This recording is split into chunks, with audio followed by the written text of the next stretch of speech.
of Friday, 28th May 2021. Page 1.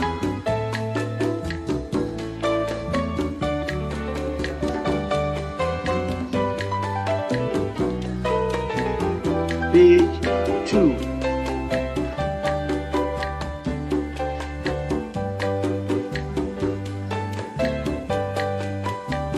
Page 3.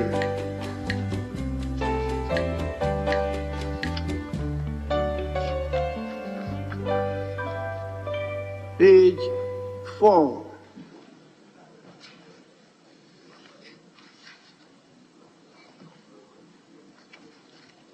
Page 5.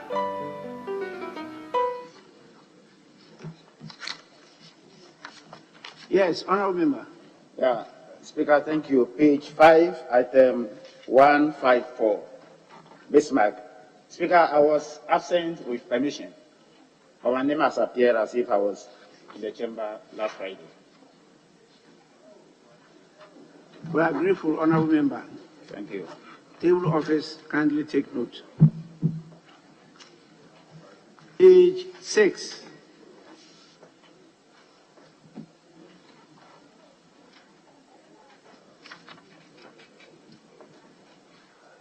Page 7. Yeah, the policeman has resumed today. So, I say the policeman, the bodyguard, they have assigned me. He's here. Page 8.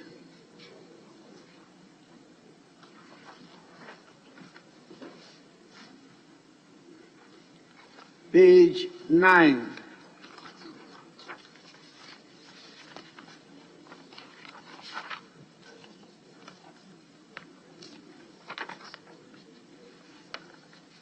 Page 10.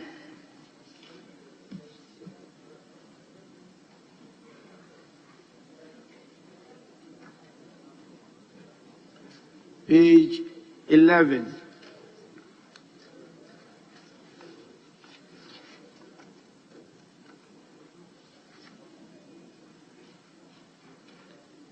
Page 12.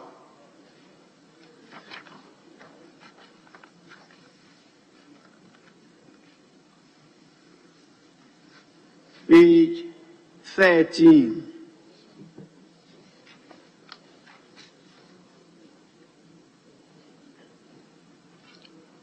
Honorable members, the votes and proceedings of the fourth sitting of the second meeting of the first session held on Friday, 28th May 2021, as corrected, are adopted as the true record of proceedings.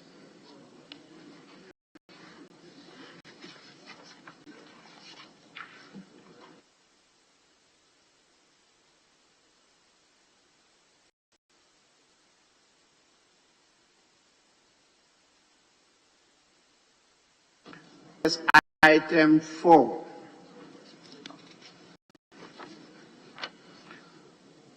Questions. We have a number of questions filed by members and to be answered by the Minister for Health. We will start with question number 18, standing in the name of Miss Rita Na Adole Sowa, the Honorable Member for Dade Kotopon. Honorable Member, you may ask the question. Thank you, Right Honorable Speaker, for the opportunity. I wish to ask the Minister for Health when the actual construction work on the La General Hospital will begin. Thank you.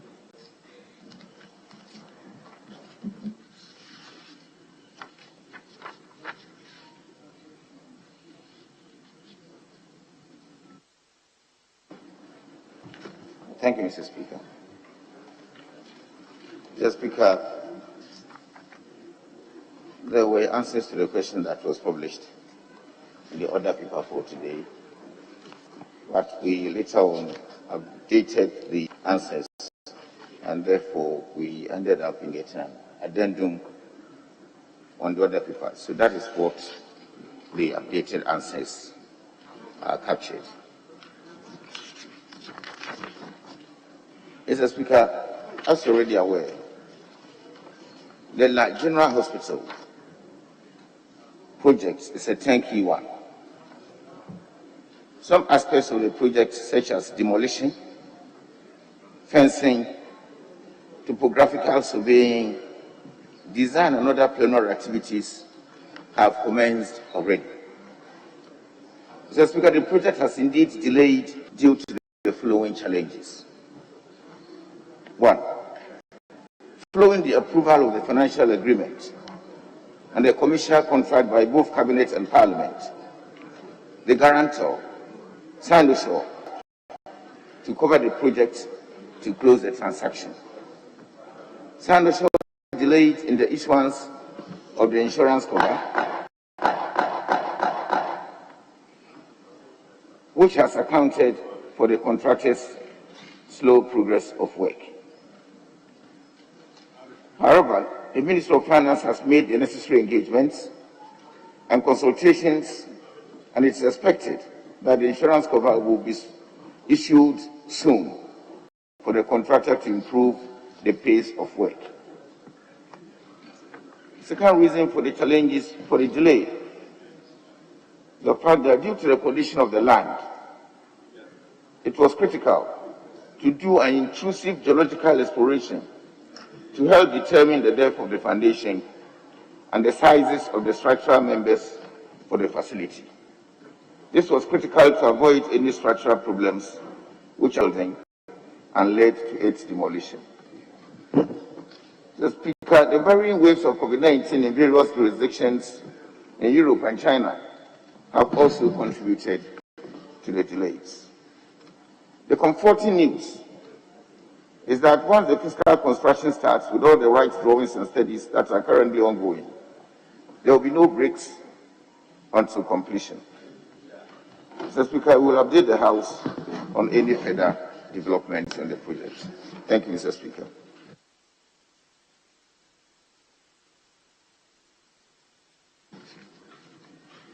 Honourable Member, any supplementary? Yes, please. Yes, Mr. Speaker, thank you very much. I want to find out from the Honourable Minister, from his response, he said some aspects of the project, such as demolition, hoarding, topographical surveying, design, and other preliminary activities have commenced already. Well, when will that be done so that the actual work will take effect? Thank you. Yes, Minister.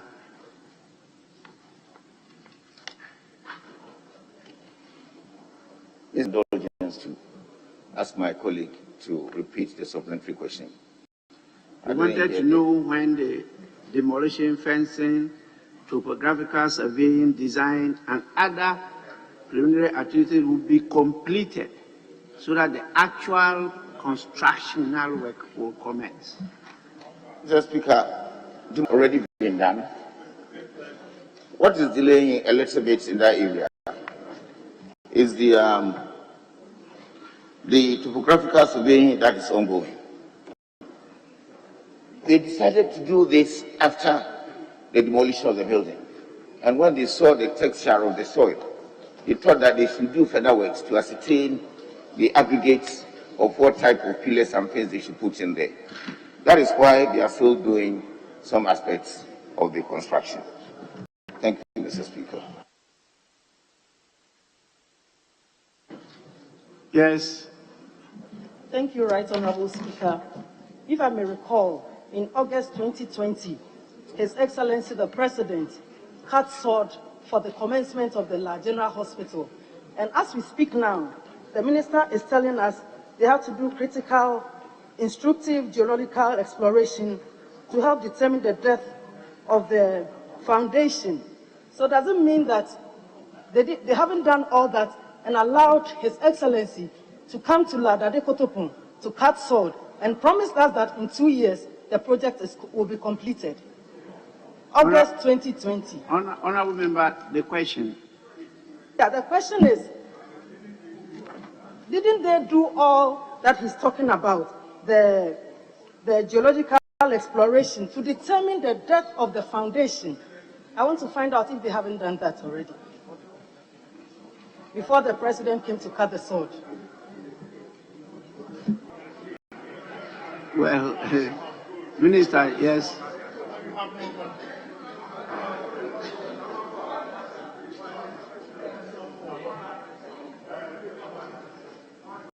Mr. Speaker, all those things were done before we sent His Excellency to do the sword cutting. But after the sword cutting, they decided to do some extra work on the place. And they realized that we still needed to do some more work. Mr. Speaker, this is not the only site where we are seeing this. I can refer you to what is happening in Konfanochi. Mr. Speaker, Konfanochi, we did sword cutting, handed over site to the contractors. They went in there to try to do what we have signed for them to do. When they started, they tested again, and structural integrity came out to say that they should have to look at the building properly again. Other than that, there might be problems ahead of us. We sent our consultants there with the contractors' consultants, and the eventual thing was the fact that that building cannot last the test of time, so it should be pulled down. So in construction, you might finish doing everything that you want to do, but when you begin to actually dig and do some extra work, and you see that you need to do some extra work, I think a construction management will allow you to continue to actually do that work more efficiently. Yeah. Thank you, Mr. Speaker. Yes, Honorable Member, your final supplementary question. Thank you very much, Right Honorable Speaker. I would like the Minister to give us timelines as to when the contractor will move to site, because when any project is going to take off, you need to have the site buildings. And today, as we speak, when you go to the site, we have only a watchman there who comes in and goes out. There's nothing that shows that anything is being done there, no materials, nothing. And so I want to find out, on behalf of the people of Dade Kotopon, that you give us timelines as to when the contractor is moving to site, because the people of Dade Kotopon are now suffering to access healthcare. Thank you very Honorable much. Minister, the question is, when will the contractor move to site?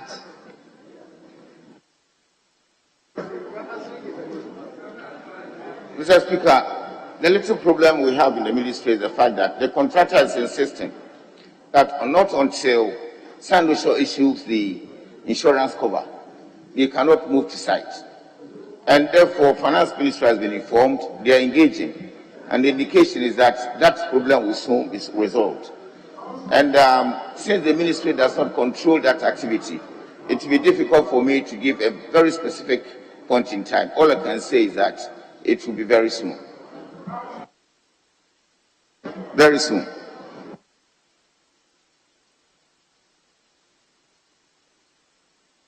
Yes, Honorable Richard Achampon.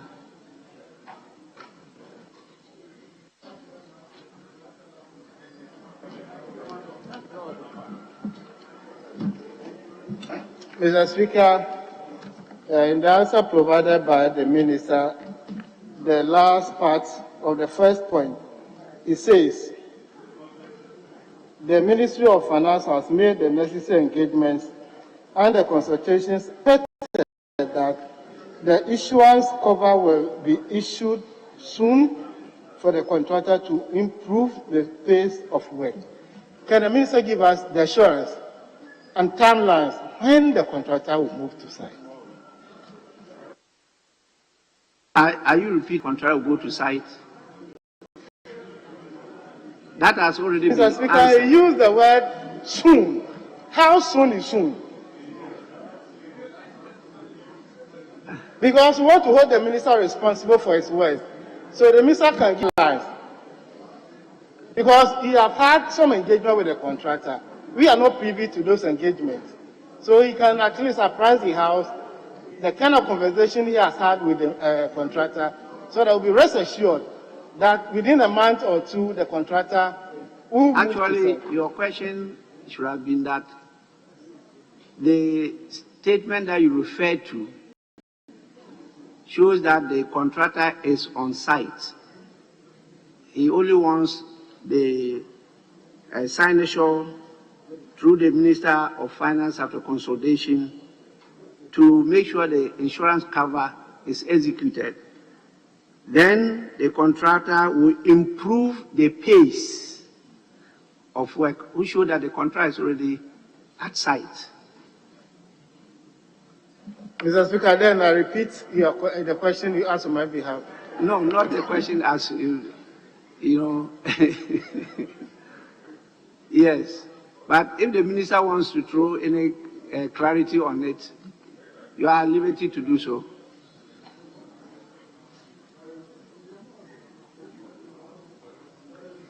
If not, we'll move to another supplementary question. Yes, Honorable Suhini. Thank you, Right Honorable Speaker. Mr. Speaker, for the reverence of your House, I just wish to put on record that the Minister, when he appeared before the Appointments Committee, indicated to the nation that the hospital was under construction. And, Mr. Speaker, it is quite interesting that the answer given today is different.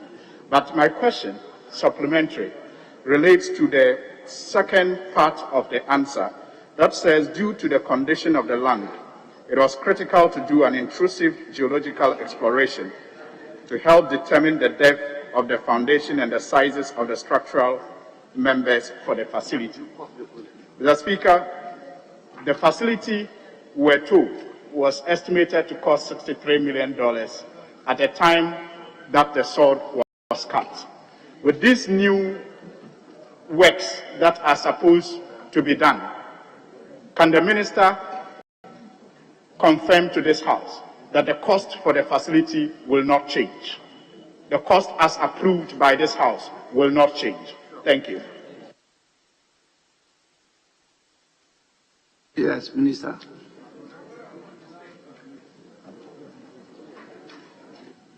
Mr. Speaker, what is happening on the site now with this geological exploration is to ensure the integrity of the engineering works in there.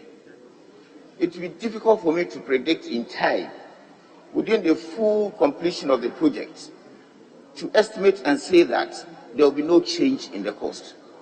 Projects begin, and while construction is ongoing, the contractor will raise variation forms, and if you go and do an analysis and inspect, and it is good for us to accept it, we can accept to bring in changes. So for now, it will be very difficult for Mr. Speaker to estimate into the future. Thank you very much. Yes, Minority Chief Whip. Thank you, Mr. Speaker. Without wanting to repeat, at the Appointments Committee, the Minister said this hospital was under construction, the contractor was on site. Now he's telling us that Sinosure has not issued the insurance cover. Mr. Speaker, can he tell us why the Sinosure has not issued the insurance cover all this while?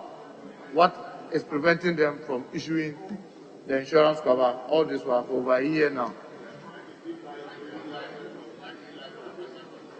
Yes, Honorable Minister. Mr. Speaker, I think in the answer I've aligned a few activities that was ongoing. And at the vetting, I took those activities as preliminary construction works. That is why I said there was construction going on the site.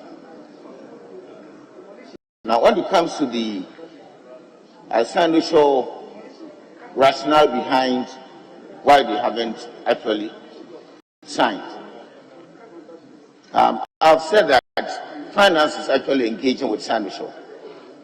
And I should have done some checks with my colleague, the finance minister. We know exactly what is happening, why this has not been done. Anytime we inquire, all we hear is that they are working on it, it will soon happen. Until I got a copy of a letter that has been sent to Sandwich, following some engagement they have done. So the actual rationale behind the delay will be difficult for me now until I get some checks from the finance ministry. Thank you, Mr. Speaker.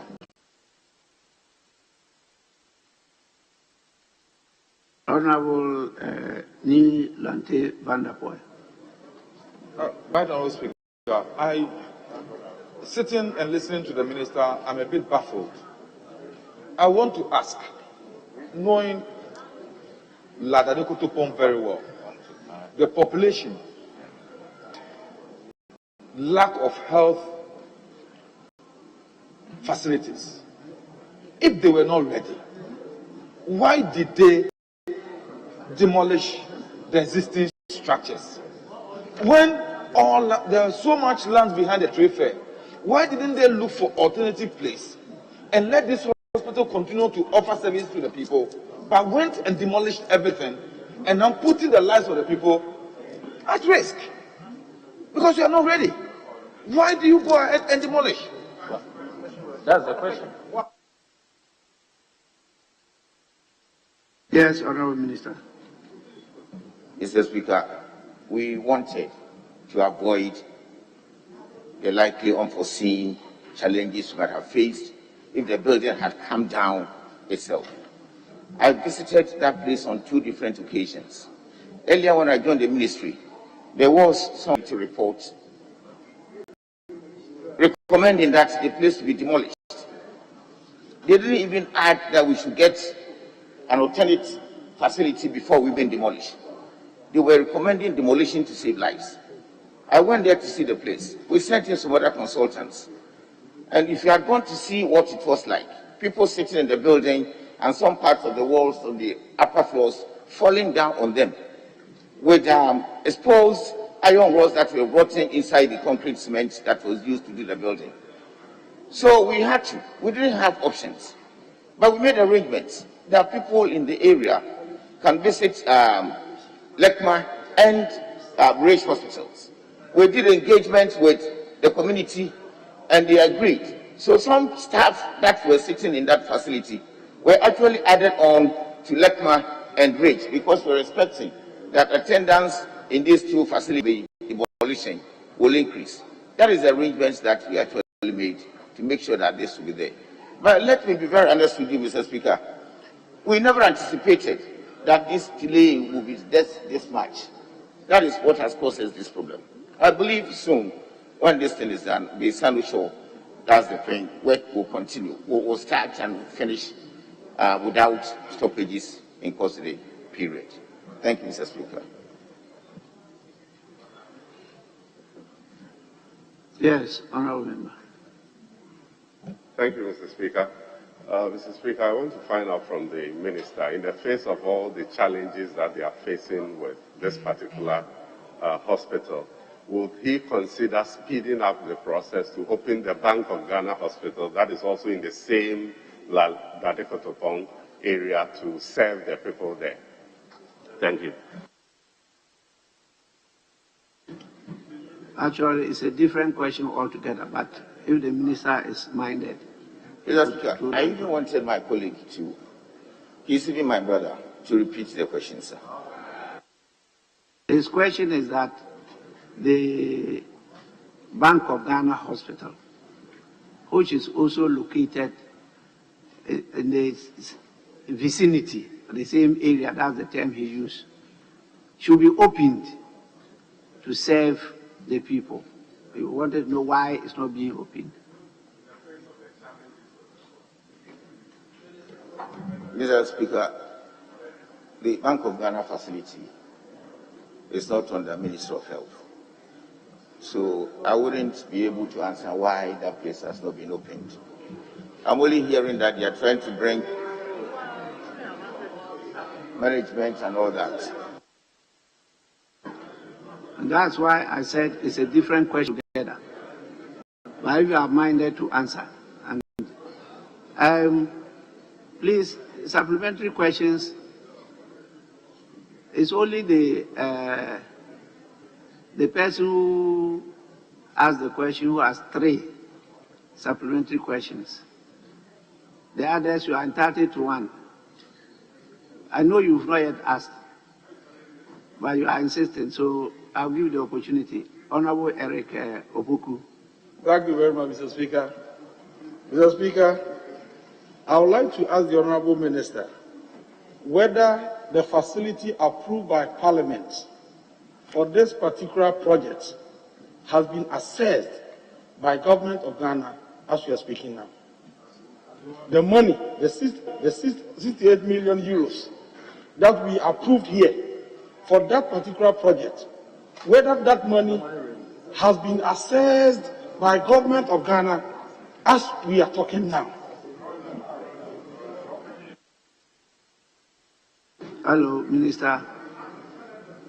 I hope you understand the meaning of the term assessed.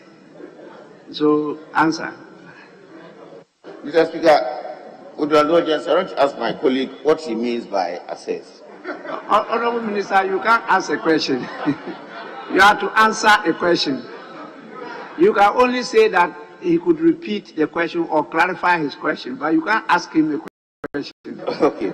Mr. Speaker, if what I understand by his question yes, so ask him to clarify his question. is the fact that money has been paid to the contractor from that facility, then I will say no. Then I will say no. That is all I can say for now, Mr. Yes, Honorable Member, he says your question is not clear. Mr. Speaker, I wanted to know whether Government of Ghana has actually received that money. Received the money, draw down the facility that was approved. Because as we speak, Mr. Speaker, the minister is telling us that the insurance on that facility has not been provided. And he's also indicating that some work has been done on site. So I'm just looking at the whereabouts of the money we approved for the project. Well, Mr. Speaker. Honorable Minister, you are in a better place to explain. And in your explanation, make sure it's extensive for even the public to understand how these things are done. It's very important. When loans are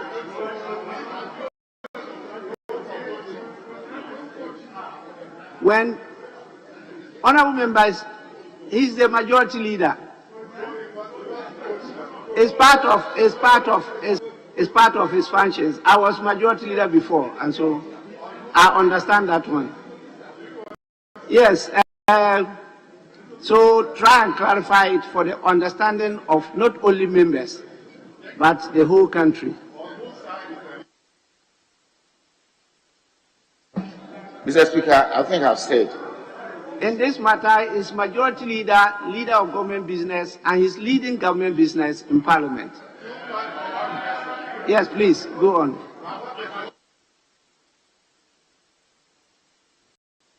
Mr. Speaker, I think I have said earlier that, to the best of my knowledge, the ministry has not signed a single certificate that will make the ministry authorize finance to pay any money to the contractor with part of that loan. In the circumstance, if the Minister of Finance has done anything with that facility, I will not be in the position to actually do at the moment. Thank you, Mr. Speaker. Minority Leader. Mr. Speaker, thank you very much. I just want to find out from the minister's answer whether there is financial closure to this transaction for government to draw down on the amount of money that Cabinet and Parliament approve, and whether if Sanoshia fails, this project will take place. Thank you, Mr. Speaker. The question is whether there's financial closure.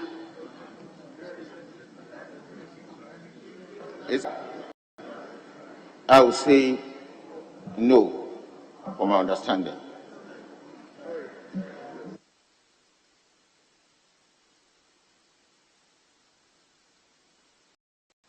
Minority Leader, you are not entitled to a second supplementary, but as a leader, I will indulge you. Thank you for your tolerance. There was a second part to my question. What happens to the project should Sanosho fail? Was part of my question to him, because he says they have not. So should they fail, what happens? Will the people of La see the construction of the hospital? Minority Leader, the standing orders. The standing orders, that is anticipation. And so I will not permit that question to be answered. Please, we move to the next question. Majority Leader, is it on the same question, question 18? That is so, Mr. Speaker.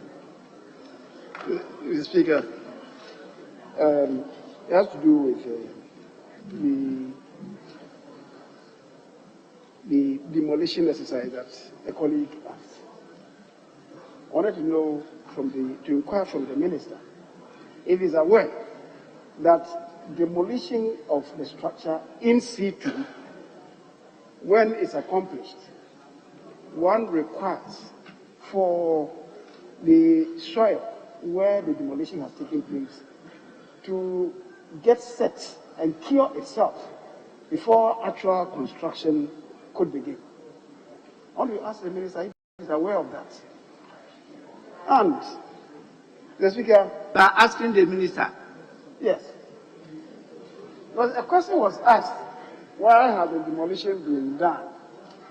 Now, why has the structure not been left there until just before the commencement of the construction?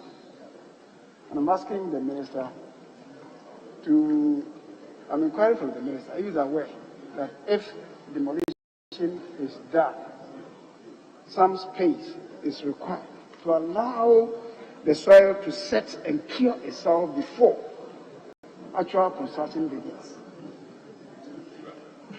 If this had been, I would say it's a leading question.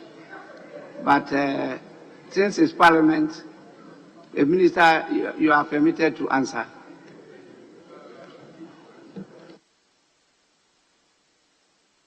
Mr. Speaker, I'm very much aware of this engineering aspect. Thank you, Mr. Speaker. Honorable Majority Leader, can we move on? Yes, Speaker, just a second question. Okay. About the cost of the project that was asked. Since, consequent upon the agreement that came to this House, the House approved of a specified figure. And the question was asked whether it will increase the cost.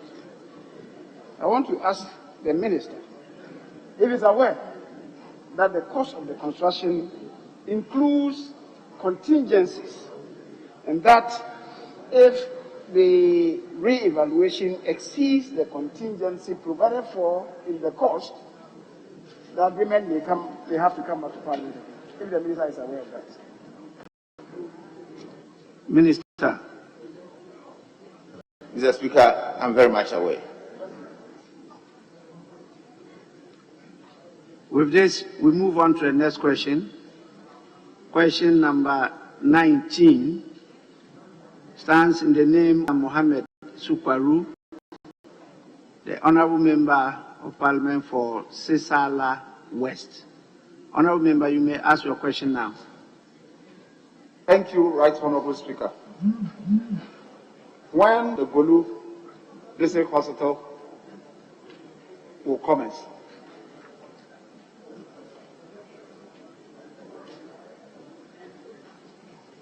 Yes, Honourable Minister.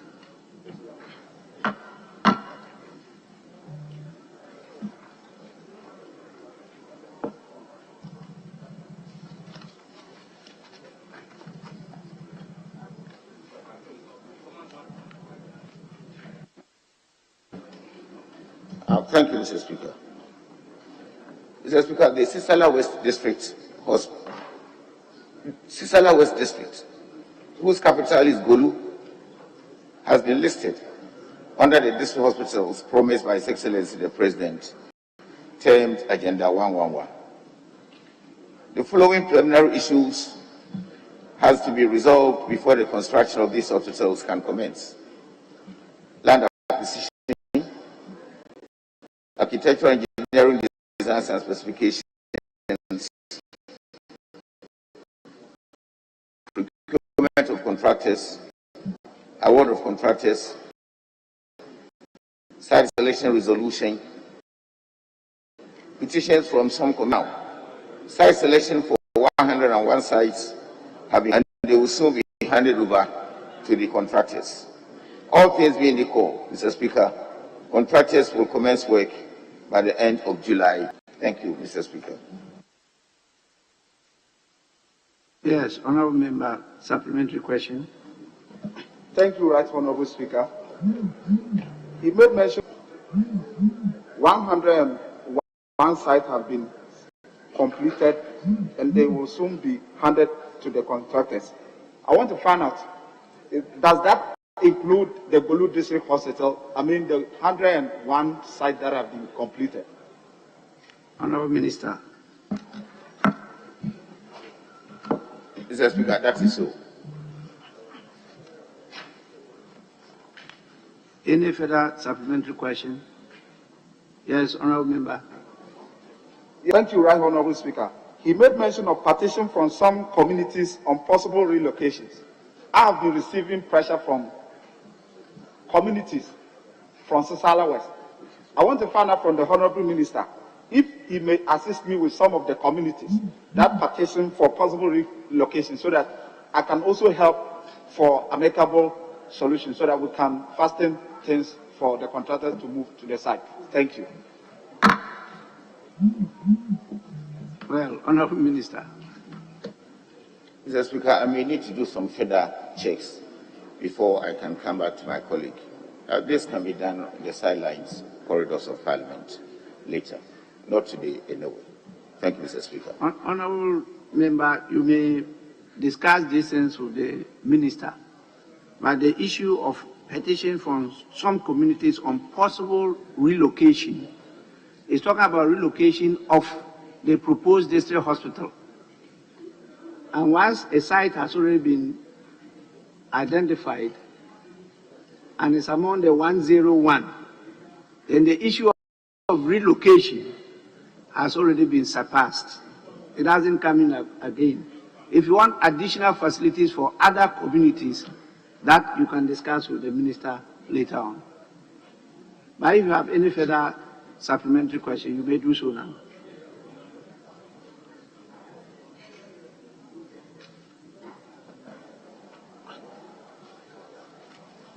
Thank you, Right Honourable Speaker. I want to find out how government intends to pay for this Agenda 11 hospitals. You want to find out how government intends to pay for the hospital? I mean the fund. You want the source of funding of the hospital, the construction of the hospital? Yes, Honourable Minister. Speaker.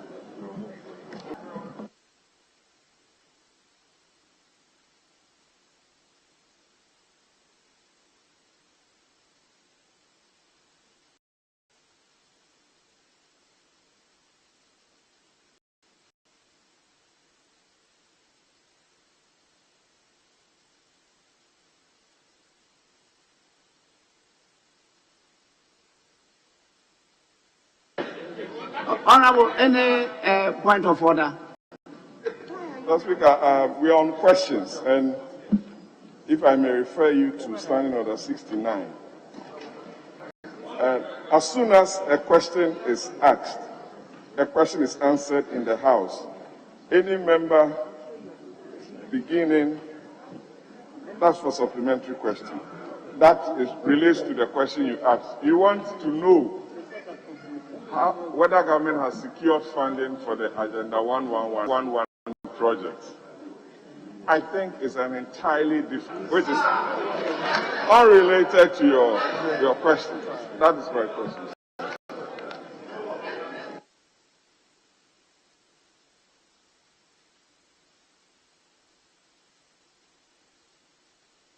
Honourable Member, you are completely out of order. The supplementary question is the source of financing for the construction of the district hospital at Golu.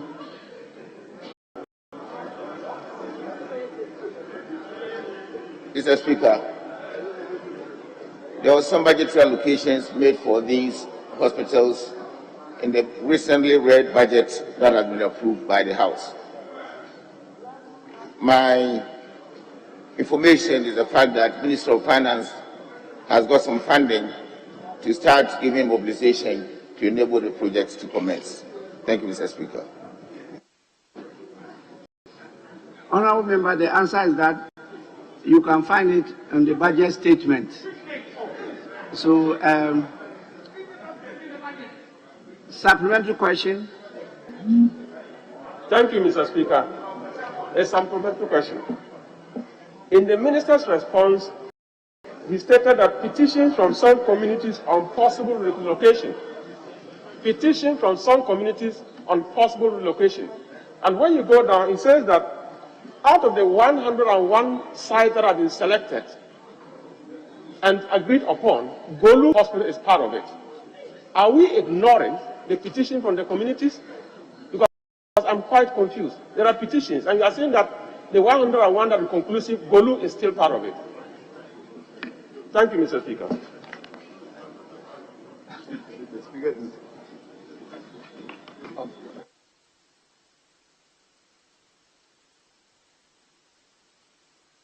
Mr. Speaker, if what I heard was the fact that Golu is part of the 101, I've already answered, and I'll repeat and say yes.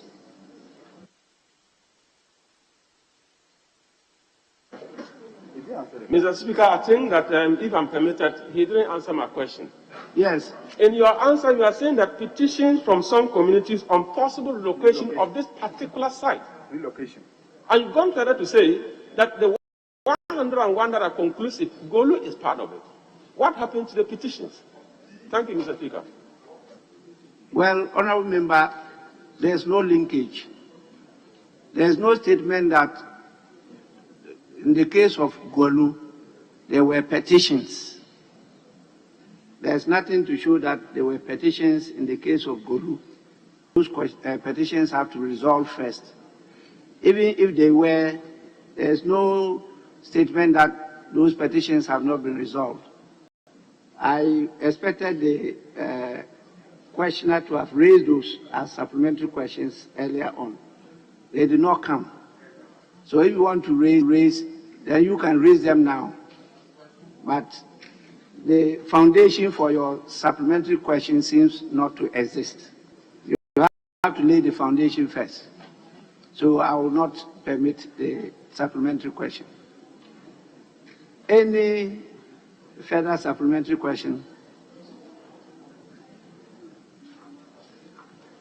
Honourable members, we move on to question number 2020, who stands in the name of Mr. Daniel Insala Wapal, the honourable member for Pandai.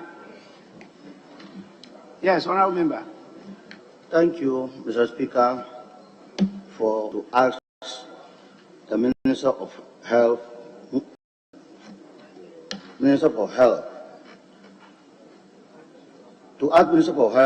if there are plans to build cheap compounds in the following communities in Pandai constituency to provide access to healthcare: Degangam, Bengali, Bola, Kabisu, Kakbeni, Samboli, Cherukuri, Balai, Konjado, Takanado, Leseni, Balung, Sikapara, Yadmapara, Infumado.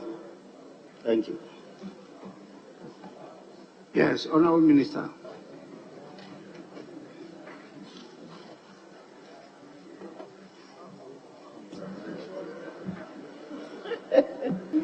Mr. Speaker.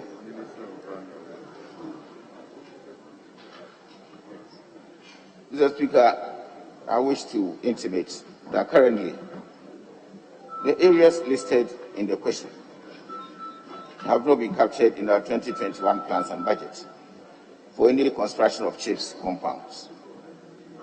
On receipt of his question, we have, however, planned to do an assessment based on the question and evaluate them individually for consideration and budgeting in the ensuing year's budgets.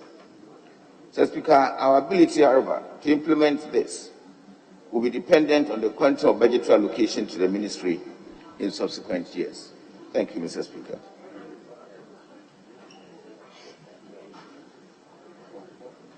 Honourable Member, any supplementary question? If not, we move on. Thank you, Mr. Speaker. I want to ask Honourable Minister, when will the assessment and evaluation begin and be completed?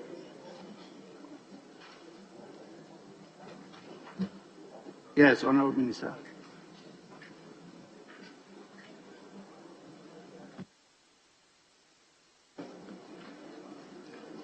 Mr. Speaker, we are now in the process of adjusting our work program to include this particular area. And it will be difficult for me to begin to give deadlines. All I can say is that we will try and work on this to try to see how many of the 10 or so places he mentioned, to see if we include one or two of them in the next budget that will be read. So we will soon get on with the assessment this year, next year, 5 years, no, it depends. I said on the quantum of budgetary allocations for chip compounds in the chamber. Thank you, Mr. Speaker. Honourable Member, any further supplementary? Thank you, Mr. Speaker.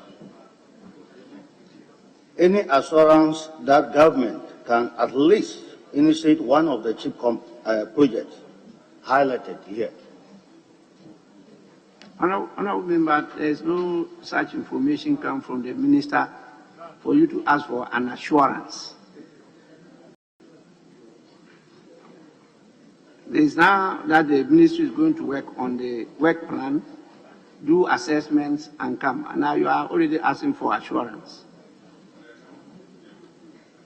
Honourable Members, we move to question number 36. Yes, Honourable Member, you have. Thank you, Mr. Speaker. Yes. My third question is, can the Minister commit to sharing the assessment or evaluation report with my good self and this August House? Well, Minister, they want to share that information. Mr. Speaker, my colleague said I should share the assessment with his good self. Mr. Speaker, are they allowed to add on? It's my colleague's question that I'm answering. He didn't. It's not at the house. He added. He added and the House. Yes, please.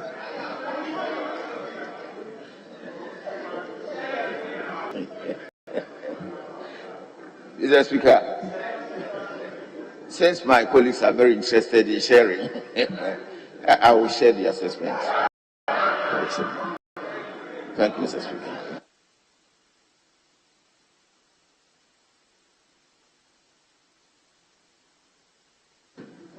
Committee on Government Assurance to take note. We move to question number 41, who stands in the name of Mr. Yusuf Suleimana, the Honourable Member of Parliament for Bole Bamboy. Honourable Member, you may ask your question now. Thank you, Right Honourable Speaker. Mr. Speaker, I'm on my feet this morning to ask the Minister for Health when the completed Bamboy Polyclinic will be commissioned. Thank you. Yes, Minister.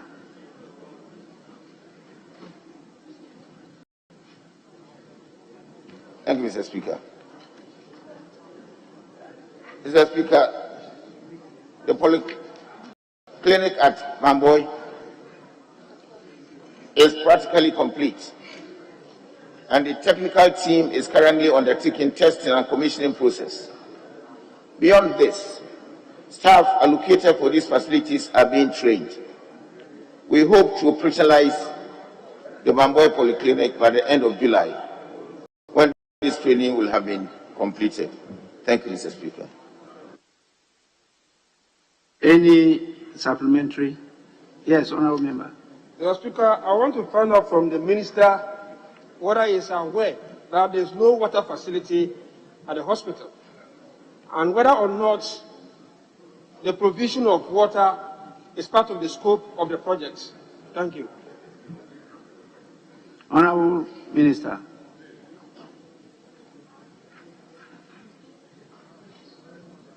Mr. Speaker, I'm not aware. I may have to do some further checks. Any further supplementary? Speaker, if he is not aware, how then is he assuring us that by July this facility will be operationalized? I want to know. When there's no water. And again, I want to find out whether the cost of the project include the provision of water. That has not been answered. Honourable Minister.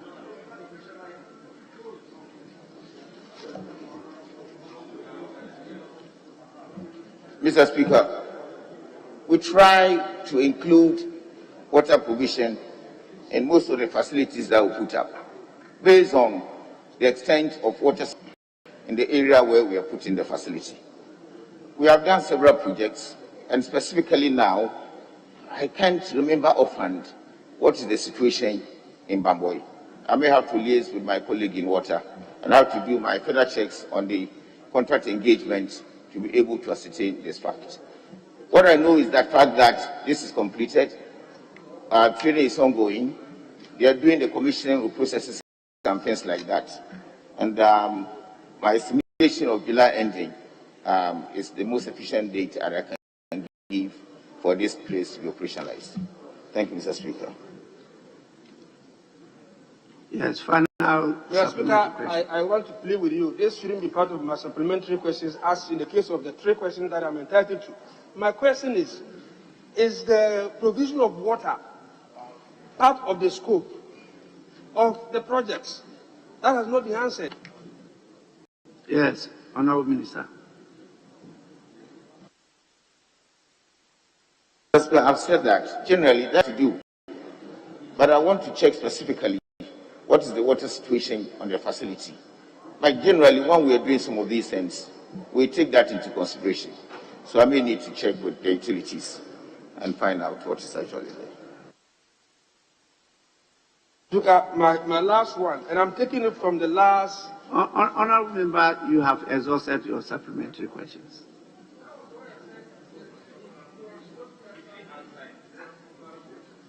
You know, I even seek permission from you before. So, very important one, last one. And it will be very interesting. It will be very interesting. The question will be very interesting. Honourable Member, by my count, you already have asked 3 supplementary questions. So you may pass on that question to somebody.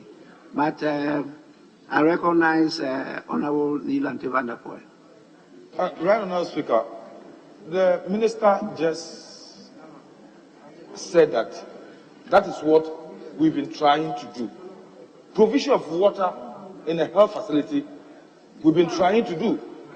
If it's not a key, the most important basic requirement in a health facility, then what again? So the answer we've been trying to do does not sit well with members of parliament who are interested in the welfare and the development of this country. Hospital facility is going to be built, and we cannot tell the people that we will provide water. Because if there's no water, it means that there won't be any toilet, even in the health facility. Because he said we've been trying to do.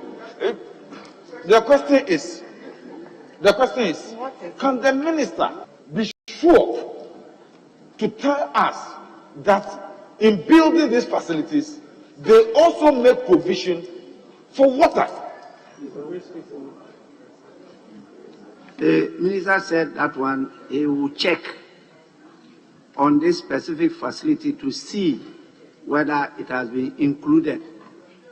That is what he said. But he made a general statement, that is what you've been trying to do. But he wasn't sure about this specific project. Honorable Member, I thought we are done with you. Yes, Honorable Sweeney.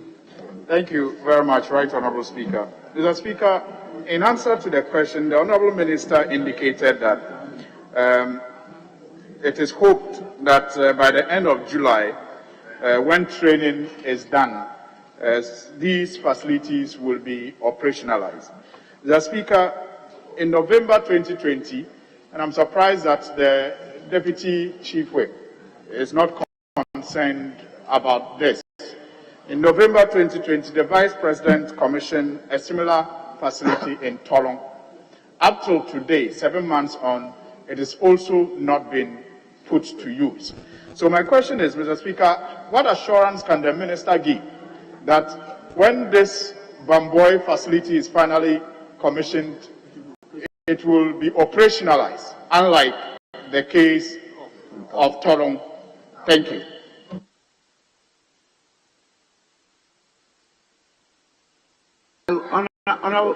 Honorable Minister, handle the question in respect of the Bamboy matter, but not Tolong. Yes, Honorable Minister.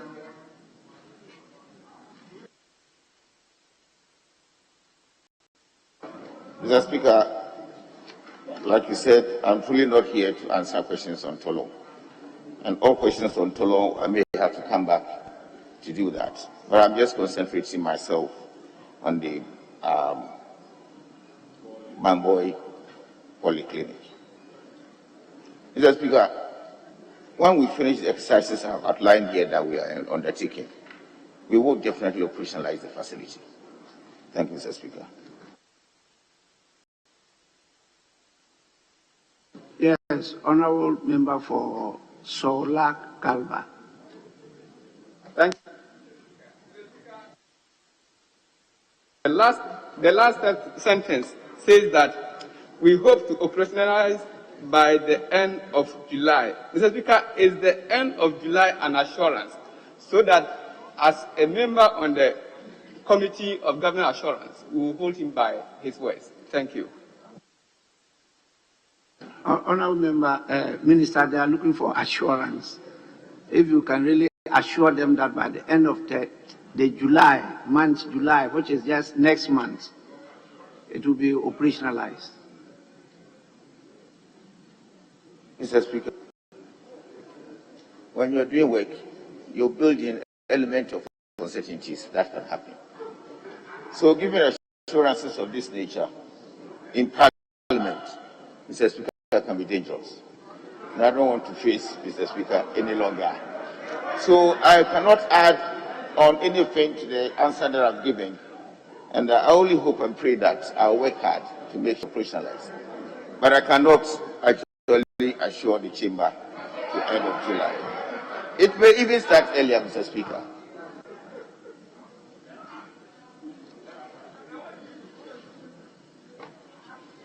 Yes, Deputy Minority Leader. Mr. Speaker, I'm not clear what the Honourable Minister is saying. Is he saying that the July date that is given the House is not certain about that? If he is not certain about that, why is he giving that information to the House? So I want you to come clear. If the July date is not certain, then we should withdraw the entire answer to the question. But if that is not the case, you should tell us. Then we know. We will draw the question that, oh, July date is something that he himself is not sure. That no. So that is why I said I'm not clear about what he's saying. So it should be clear. It should tell us the position. Is the July date certain or not? So what is the question? is the July certain or not? The man says he is not sure because it's dependent on the statement that man proposes and God.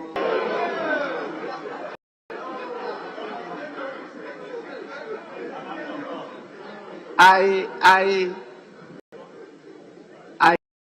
thought that I heard some of you talk like my very good friend Lakabel, running away, and that would have been sufficient. Then we move on.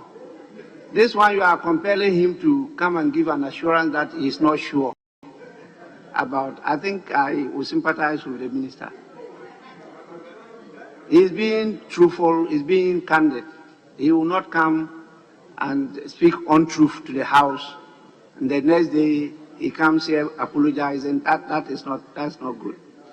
That's why I go with him. So let's move to the next question. Deputy Minority Leader, yes. Mr. Speaker,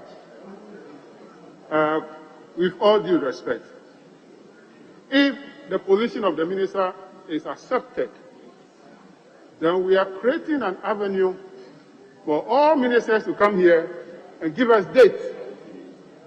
And if they don't deliver on the dates, they come back and said, well,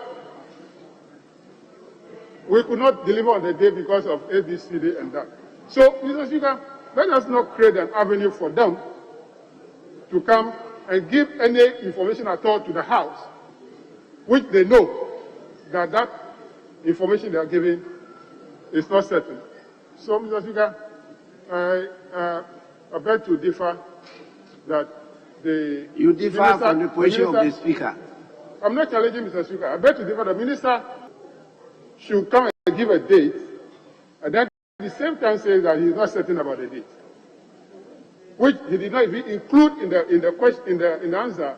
If he was not further, he will not reveal that position to us. Honorable Deputy Minority Leader, we are dealing with the execution of a project. It's a project, and project deals with projections. And those projections are not certainties. And so when you come saying assurance, it's difficult for me to encourage somebody to come and say some certainties about dates in a projection. That is why I decided to go with him. Yes, Honorable Member for Bole Bamboy. Mr. Speaker, taking it from where my leader ended me, anytime there's a minister here who says that I'm not certain about something, I'll go and come back. They never come back. You don't have any means of getting that information. And so whatever that you seek achieving, you don't achieve it. Honorable Member, there's a procedure of getting the ministers back. Once you note it down, go through your orders. There are ways of getting them back to the floor to answer. There are ways of doing so. So please employ those tools. Question number 36. Sorry, Majority Leader. Mr. Speaker, I believe that we must get this understanding clearly. Ministers come to this House. They strive to be as candid as possible with us. There are matters, perhaps, that may go beyond the control of the ministers. For instance, in this particular case, the minister is telling us that the polyclinic is practically complete and technical team is currently undertaking testing and commissioning process. In the event, we could experience some shocks, including maybe some breakdown of some of the equipment. What happens? That is why the minister says that it is hoped, it is anticipated that if everything goes on well, everything being equal, then by the close of July, the training will have been completed and it will be operationalized. So, Mr. Speaker, I think we should agree from that perspective. But, Mr. Speaker, to remind us, you have been sufficiently long in this chamber. We used to hear from the Honorable Edward Salia, and when he had to commit himself, he said to us that this depends on the availability of money. Even though I'm telling you this, it depends on the availability of money. Mr. Speaker, the budget itself is predicated on anticipations, on money inflows. If the Ministry of Finance does not release the amount to the Minister of Health or Education or whichever minister, the minister cannot fully commit that I'll get sorted out by January ending. So let's understand it from that perspective. Notwithstanding, the Speaker, if he gives a reasonable time and is not able to achieve the target, as we said, there is a way of bringing the minister back. But you said this, what has gone wrong? If nothing has gone wrong, then you should tell us why you were not able to project on the given date. Because that is the angle that I believe we should all agree to. Thank you. The last question on the order paper stands in the name of the Honourable Member for Kumewu, Mr. Philip Baswa.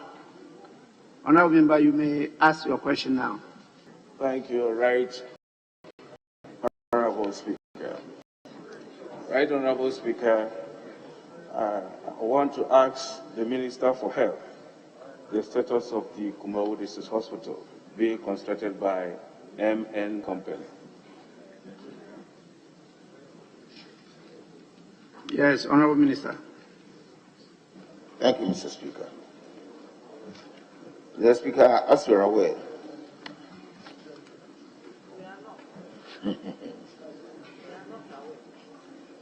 Kumewu is one of the three sites. He's talking to the Speaker. The Speaker is aware. Thank you, Mr. Speaker. I was at the Ministry of Health. So you say, Mr. Speaker, as you are aware. And Mr. Speaker is aware. Aware. Thank you, Mr. Speaker. Kumewu is one of the three sites, including Fomina and Takoradi European Hospital, under this project, that has recently received parliamentary approval for their completion. Mr. Speaker, the Ministry of Health made a joint submission of the amendment to the loan agreement and supply contracts to Parliament. Passed by Parliament inadvertently omitted the amended supply contract. The lawyers of the UKEF have raised issues about the omission, and the Ministry is currently in talks with Parliament to resolve the matter. In spite of this, Mr. Speaker, the contractor is already on site, and it is expected that after the resolution, the project execution will move at a faster rate. Thank you, Mr. Speaker. Yes, any supplementary question? Right Honourable Speaker, I want to ask the Minister, looking at the answer given, it seems the work could continue only when this loan agreement that we talk of in Parliament here is approved before the work can continue. I want to know whether the initial money allocated to for the construction of the contract or project has been used, or there are still some money over there. Because the contractor used to say that the LC was an issue, that is the letter of credit, which had been expired, of which it needed to be reactivated, and that was causing the delay. So I want to know whether the work can only go on if only this loan agreement is approved, or there are still some money which were initially allocated for the project, some are still there to be used. Yes, Honourable Minister.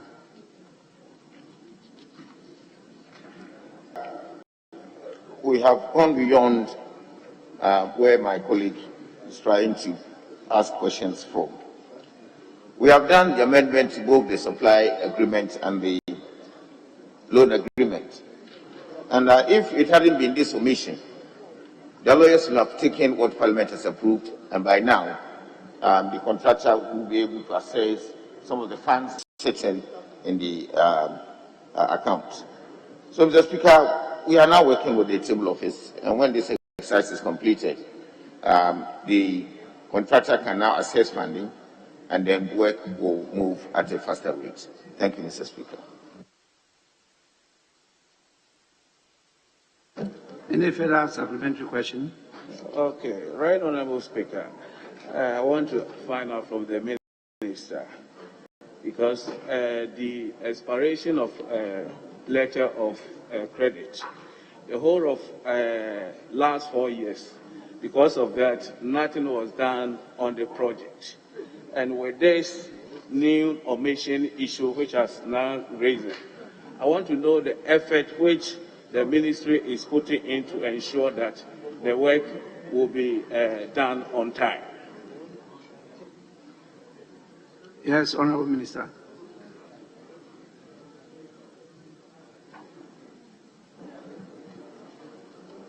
Mr. Speaker, the amendment actually sought to extend the expiration of the letters of credit, such that the contractor can access the money to do the work.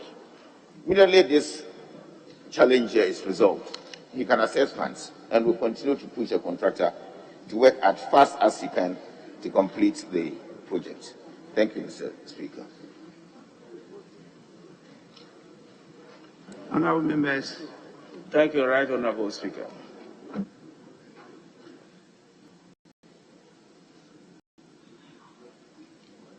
A supplementary question? Yes. Thank you, Mr. Speaker. On the Minister's answer to the question, paragraph 2, I want to know how long will it take the ministry to conclude the full talks with the Parliament to have the alleged omission in the resolution ratified?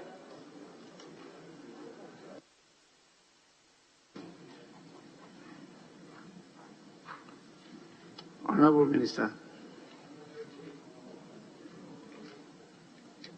Mr. Speaker, I didn't play. Honourable Member, repeat your question. The question is, how long will it take ministry the full talks with the Parliament to have the alleged omission in the resolution ratified?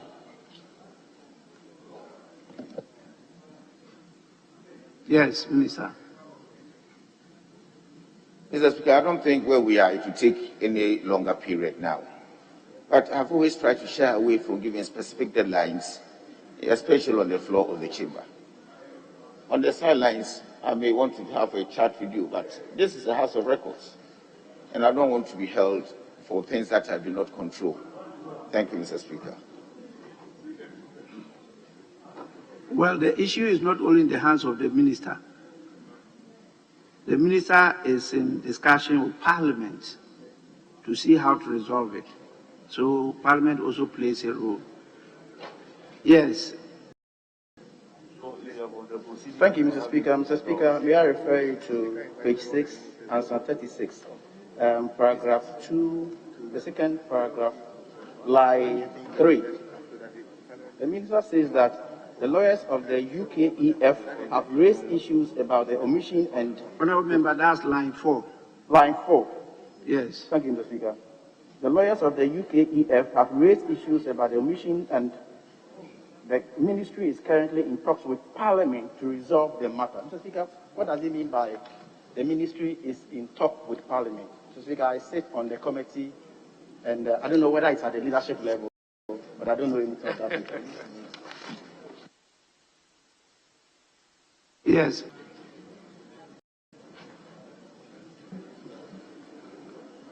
Mr. Speaker, I've already said that Parliament has approved the amended versions of the two agreements, the loan and the supply contract.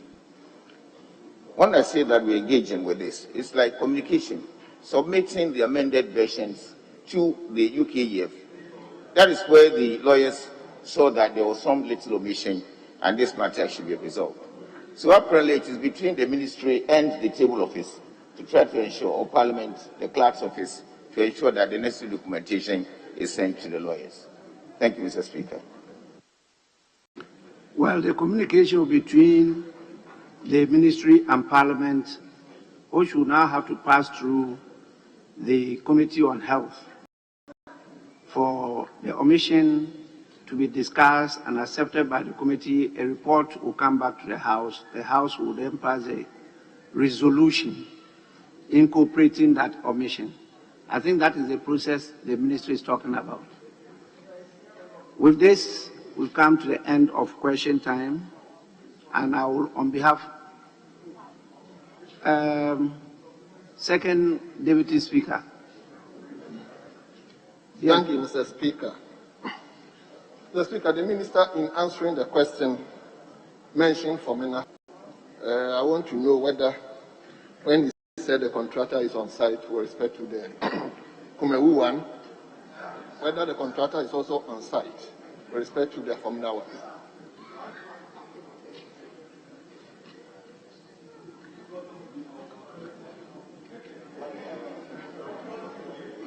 Mr. Speaker, on my last check, the contractor was actually on site, but it's about a month or two back.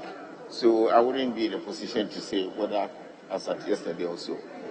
The contractors, since during the COVID time, when we actually wanted to utilize some parts of Formula and Kumawu even for COVID treatment and quarantine centers, the contractors actually mobilized the site, and they haven't left site. They're only waiting for regularization of this documentation to enable them actually moving seriously. The committee is aware of this, Honorable Akando, about the amendments we made and all that to try to make them assess funding.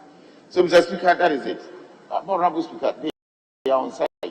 Only that you wouldn't see very fiscal arrangements. But the contractors, after 4 years, have run out of cash, and they are waiting to assess money to continue vigorously. Thank you, Mr. Speaker.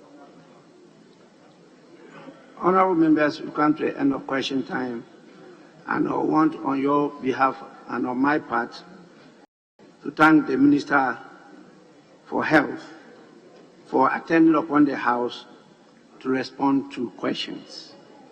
Minister, you are accordingly discharged. Honorable members, item 5 on the order paper, statements.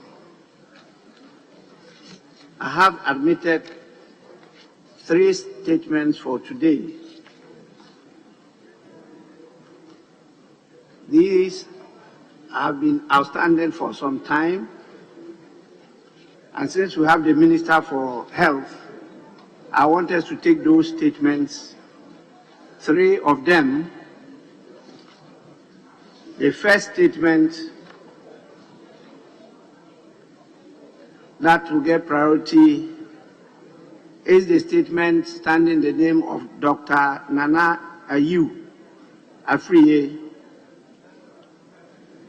which is to commemorate the well-known Tobacco Day 2021.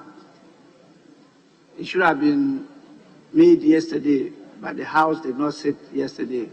So the honorable member may do so today. Honorable Dr. Nana Ayew Afriye, you may do so now. Right, Honorable Speaker, thank you very much for admitting the statement on the World No Tobacco Day 2021. The World Health Organization and its partners around the world celebrated the World No Tobacco Day as it does annually on 31st May to raise awareness on the harmful and deadly effects of tobacco use and secondhand smoke exposure, and to discourage the use of tobacco in any form. The theme for this year remains Commit to Quit. During the commemoration of the day, it's worth delivering a statement on the floor of the House to highlight the health risks associated with tobacco use while advocating for effective policies to reduce tobacco consumption. The Food and Drugs Authority of Ghana is the national regulatory authority mandate Health Act 851 of 2012 to regulate, among others, foods, drugs, food supplements, medical devices, household chemical substances, as well as clinical trials. The passage of the Public Health Act and the Tobacco Control Regulations, LI 2247, are cardinal examples of what we have done to help in the enforcement of the tobacco control measures. Mr. Speaker, tobacco pandemic is one of the biggest public health threats the world has ever faced. It affects the respiratory system, making the immune system susceptible to other diseases. Tobacco use is also associated with non-communicable diseases, such as cancer. According to a WHO report, a lot of tobacco users are determined to quit smoking as a result of COVID-19 pandemic. As you are aware, the coronavirus attacks the lungs of its victims, affecting those with weak immune system, which has a toll on their respiratory system. In view of this, the theme for the year is Commit to Quit, and it was chosen timely. Available data on www.healio.com reveals a causal relationship between tobacco use and higher incidence of worsened COVID-19 clinical outcomes and mortality, with current smokers at increased risk for in-hospital death compared to non-smokers. Globally, tobacco kills more than 8 million people annually. More than 7 million of these deaths are from direct tobacco use, and around 1.2 million are due to non-smokers being exposed to second-hand smoke. Statistics available in Ghana indicate that over 804,000 people smoke cigarettes, shisha, and other tobacco products, with about 7 million men recorded every week from smoking-related illnesses, making this a serious public health threat. Therefore, there is a need for more collaborative efforts to strengthen our enforcement agencies to strictly enforce the Part 6 of the Public Health Act, Act 851, as well as the Tobacco Control Regulations, LI 2247. The Part 6 of Act 851 deals with relating to tobacco control measures. Mr. Speaker, it is also incumbent on us to find ways of helping tobacco users who may have the intentions to quit, and also consider the inclusion of tobacco cessation treatments in the National Health Insurance Scheme to relieve the burden on victims. Rehabilitation centers must also be established in all the regions for easy accessibility for tobacco users who desire to quit smoking. Finally, Mr. Speaker, let me add my voice to the many voices of assurance. Although quitting may be challenging, there is light at the end of the tunnel. Quitting smoking will ultimately inure to the benefit of the smoker, their families, and the entire nation. We therefore encourage users to take that bold step to commit to quit today or now. Thank you very much, Mr. Speaker, for the opportunity afforded me. Thank you, Mr. Speaker, once more. Thank you. Yes, honorable members, you have the opportunity to comment, and you have 5 minutes each to do that. not more than 5 minutes. I think I will give priority to those in the health sector. Can recognize Honorable Dr. Zaneto. Yes, please. Thank you very much, Mr. Speaker, for the opportunity, and I'd like to commend the maker of this, the statement, the theme of which is commit to quit. Mr. Speaker, the reason why smoking and the use of so difficult to give up is because of the addictive nature of tobacco.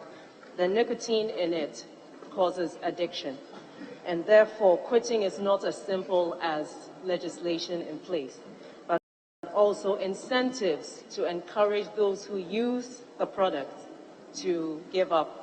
Because until the cycle of addiction is broken, it's very difficult to actually reach the point where people move away from the use of tobacco products. The use of tobacco products is not only in the form of cigarettes, but people chew tobacco, and there's a new trend that the younger people are engaging in, which is known as vaping. They use these devices that they use to inhale the tobacco without using a flame, which supposedly is supposed to prevent exposure to other things that are found in cigarettes. However, Mr. Speaker, a lot of research that has been done recently, because this is such a new form of tobacco use, has found that there have been a few significant sudden deaths as a result of the use, and therefore, as we refer to the use of tobacco use in our society, we must bring attention to the fact that this is an increasing trend in the use of tobacco amongst young people, and as much as possible discourage its use, as there is not enough data on the use of this particular method of tobacco use. Mr. Speaker, the amount of money that people who engage in the use of tobacco, specifically cigarettes, use on this can actually be things in their lives. And sometimes when they visit their health practitioner and have a conversation, the important thing as well is to find the root of the cause, the root of the addiction, because sometimes the reason why people smoke is because they're under a lot of stress, and the cigarettes actually calm them down. So in such cases, the physician or whoever is attending to them needs to understand the reasons behind the smoking so that that can be addressed and help them to empower themselves in giving up the habit. Mr. Speaker, the presence of COVID and other such diseases in our community demand that people should, as much as possible, minimize exposure or minimize their risk factors that would make them more susceptible to the disease and its complications as a result. And therefore, and part of the education that we give to young people, the health benefits of avoiding smoking and the long-term and short-term detrimental effects of smoking and other forms of tobacco use on the body should be talked about. Chewed tobacco also increases, and smoking increases the risk of cancers in the mouth and the throat as well. So it's not only about lung cancer, and there are various other cancers that people can develop as a result of exposure to cigarette smoke. The other thing as well is most people don't seem to realize that secondary smoking is probably even worse than the person smoking themselves, which is when someone is smoking and you're in their presence. Exposure to their exhaled smoke and air is actually more dangerous. And therefore, when we have situations where there are areas that are designated non-smoking or designated smoking areas, these should be enforced very stringently to protect those who don't smoke and as a result are exposed to the cigarette smoke. Mr. Speaker, I thank you for the opportunity, and I hope that as part of perhaps some kind of introduction of certain incentives to help people quit smoking and quit tobacco use in the healthcare system, we also look at the use of prescription drugs, other drugs that cause addiction as part of this. Thank you very much, Mr. Speaker, for the opportunity.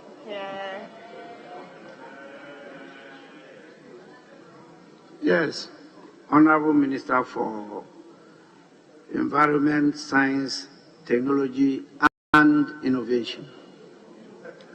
Mr. Speaker, I rise to associate myself with the maker of the statement to commemorate the World No Tobacco, and also wish to put on record the role that Ghana actually played in the antecedents to the passage of that epochal treaty.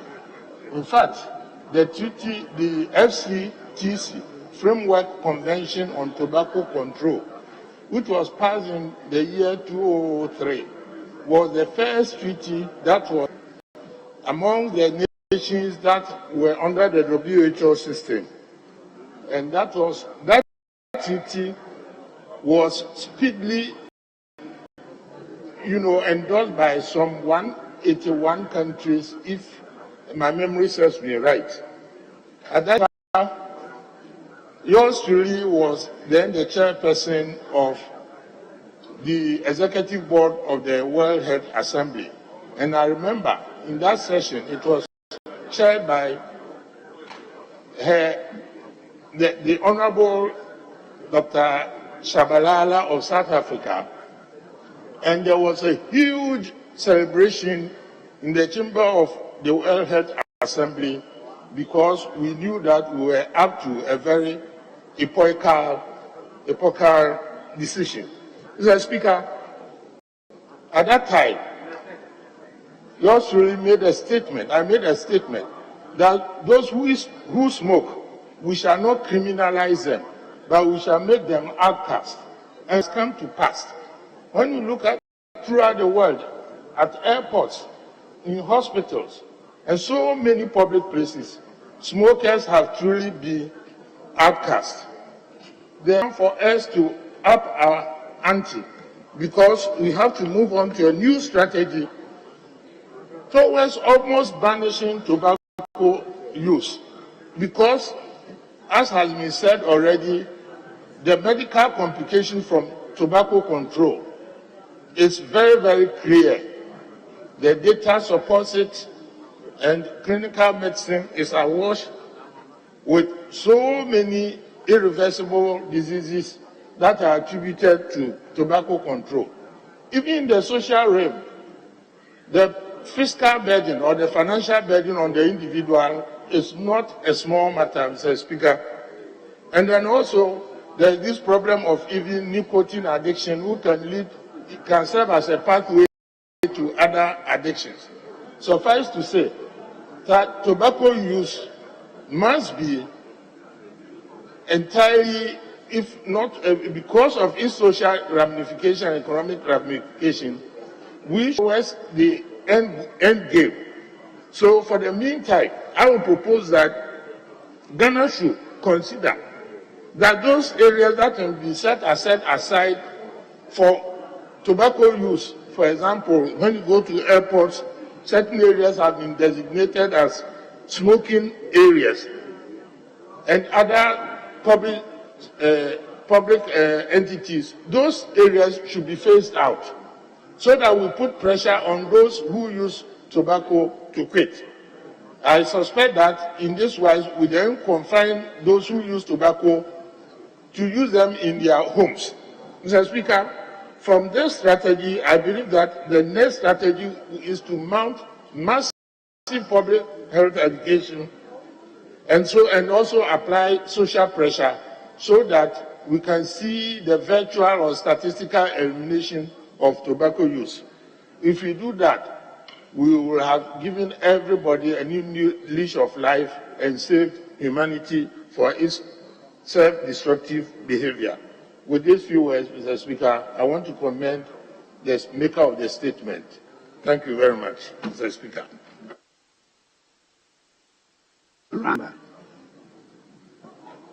I'm most grateful, Mr. Speaker, for the opportunity to contribute to the statement ably made by the Chairman for the Parliamentary Select Committee on Health, Honorable Dr.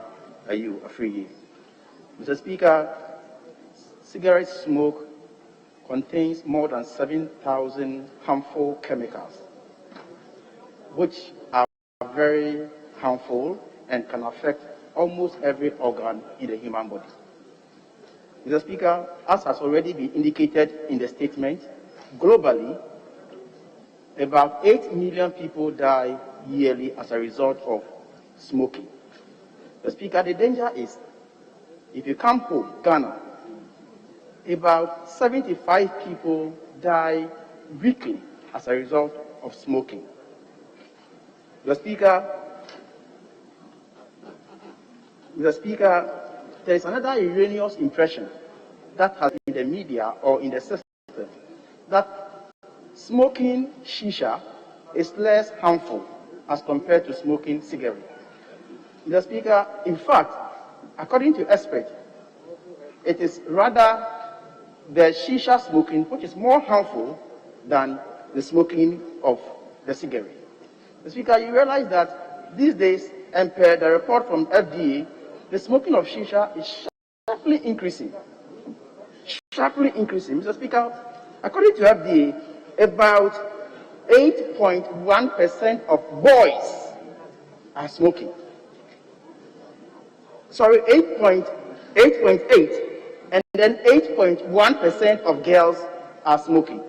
Mr. Speaker, there are enormous negative effects of smoke on the reproductive system of females. And Mr. Speaker, that is where I get worried. Mr. Speaker, it damages the reproductive system of a woman. It makes her less fertile. Mr. Speaker, it makes her very difficult to conceive. Mr. Speaker, sometimes it leads to ectopic and sometimes maternal death. Mr. Speaker, these are the revelations from the experts. Mr. Speaker, if this is the case, especially when they are even conceived, the babies which are usually born by these smokers, they are born with some kind of deformities, an cleft lip. Mr. Speaker, I think that it is about time that the Ministry of Health sponsors some kind of advert in the media to sensitize and educate the people on the dangers on smoking. Mr. Speaker, again, the only time that the country gets the benefit from the legislations we pass in this House is when these legislations are fully implemented. Mr. Speaker, we passed LI 2247 and per Regulation 4. Mr. Speaker, with your permission, I read.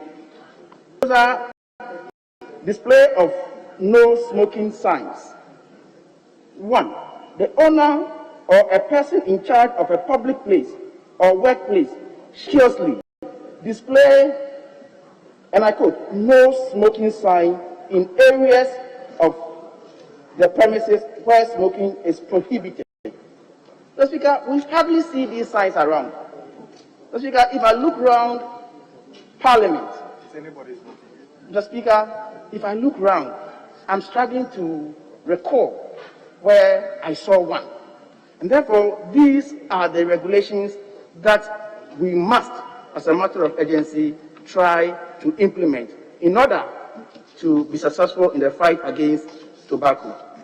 Mr. Speaker, again, I fully associate myself with the school of thought that we must consider the review of the various legislations bordering on tobacco, begin to restrict access to tobacco in this country. Mr. Speaker, this year's theme, which is Commit to Quit, I would want to share some few beneficial health challenges that take place when one has successfully be out of smoking. The Speaker, experts say within the 20 minutes after quitting, your heart rate and blood pressure drops. After 12 hours, the carbon monoxide level in your blood drops to normal. The Speaker, they say between 2 to 12 weeks, your circulation improves and your lungs function increases. The Speaker, they say between 1 month to 9 months, coughing and shortness of breath decreases. The Speaker, within 1 year, your risk of coronary heart disease is about half that of a smoker's. The Speaker, they say that quitting after 5 years, your stroke risk also is reduced. The Speaker, they also say that after 10 years, your risk of lung cancer falls to about half that of a smoker, and your risk of cancer of the mouth, throat, esophagus, bladder, cervix, and pancreas decreases. The Speaker, these are some of the benefits of quitting tobacco. Speaker, I think that we must all encourage people and help them to quit tobacco smoking. I thank you for the opportunity.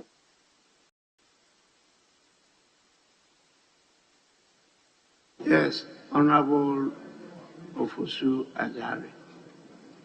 Thank you, Mr. Speaker, for the opportunity to contribute to the statement ably made by Honorable Dr. Nana Ayu Efiye. Mr. Speaker, smoking increases the risk of cancers, heart and respiratory diseases, just to mention a few. According to the World Health Organization, persons who use tobacco faces 50% more risk of developing serious ailments and even death when they contract COVID-19. In Ghana, there are laws that provide a variety of interventions to reduce the use of tobacco and even discourage it. And look at Section 66 of Act 851/2012 is dedicated to education on no tobacco use. The section entreats the Ministries of Health and Education to embark on educating the populace on the no tobacco use, expatiating on the harmful effect that it has on our health. It further enjoins the National Commission on Civic Education to also help in this regard. Mr. Speaker, it is obvious that quitting smoking, especially tobacco, is not an easy task. Therefore, there must be the need to encourage people to do so by the creation of treatment centers as enjoined by Section 67 of Act 851/2012. In Ghana, these centers are sparse, and it makes it difficult for people who are committed to quit, difficult to do so. An interesting article by Nancy Nicholas says that quitting tobacco is not a day affair, it is a journey. Mr. Speaker, the more reason why we need these centers for people who are willing to quit, embark on this journey successfully. I want to use this occasion to pray that World No Tobacco Day should not be reduced to statements and mere rhetoric, but government should take the opportunity to establish more cure centers for people who are committed to quitting smoking. This will go a long way to making this year's theme, Commit to Quit, a reality and feasible. I thank you for the opportunity, Mr. Speaker.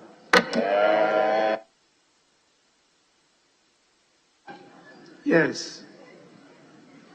Yes, Honorable Member. The Honorable Member directly in front of me. Because of the mask, I can't identify you. An Honorable Member for Nabdan. Yes, please.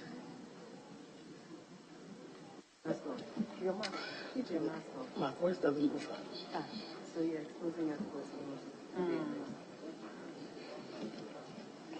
Thank you, Mr. Speaker. I want to commend the Honorable Dr. Nana Ayu for a nice research statement. The theme for this year is Commit to Quit. And the World Health Organization even terms it Quit Tobacco to be a winner. It is not surprising, Mr. Speaker. Coronavirus has killed a lot of people in millions. And so the smokers, they themselves even want to stop smoking now. It is estimated that around 100 million smokers want to quit. So the harvest is big, or the expected harvest is big, and now they need the workers. And that is why the team was chosen this year. And that shouldn't be surprising, Mr. Speaker. If you take coronavirus and the effect of smoking, it's about the same thing. Smoking affects the lungs, it affects the heart, it affects the nervous system, etc. Practically the systems. Coronavirus do the same thing. The lungs, the nervous system, the heart. So they are all destroying the same organs. And that is why if you are a smoker and you get coronavirus, it becomes much more severe. Indeed, the severity of when you are infected with coronavirus and its mortality is high in smokers. That's what the researchers are saying. But I want to point out one thing that I think that the statement did not pick. And that is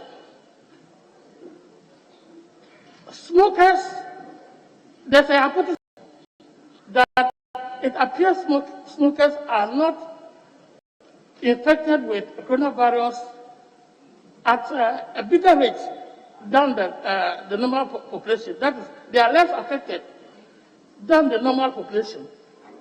And that is that hypothesis is coming from some French research scientists.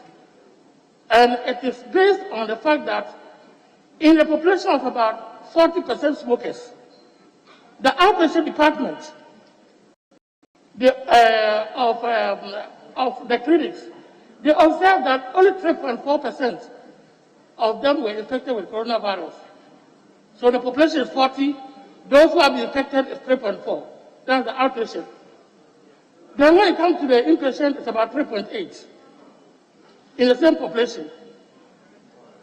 And so their conclusion is that they have to really work out to see whether nicotine, that active ingredient in cigarettes, has some way to block coronavirus from getting access to its receptors. Mr. Speaker, having just pointed out this one, I want us to understand that in this country, we have a problem with healthcare financing. Practically everybody here will agree that these days when you go to the hospitals, things are not the best. And that is why I think that we should be looking at the possibility of increasing taxation for cigarettes and its associated products. Not only that one, we can add alcohol, etc. Because there is currently, we have to agree that even with the teaching hospitals, about 70% of their revenue is coming from out-of-pocket payments. And National Health Insurance Scheme only takes 30%. So there's the need for us to put on our thinking caps and see how best we can increase the revenue for the National Health Insurance Scheme. Thank you, Mr. Speaker, for this opportunity.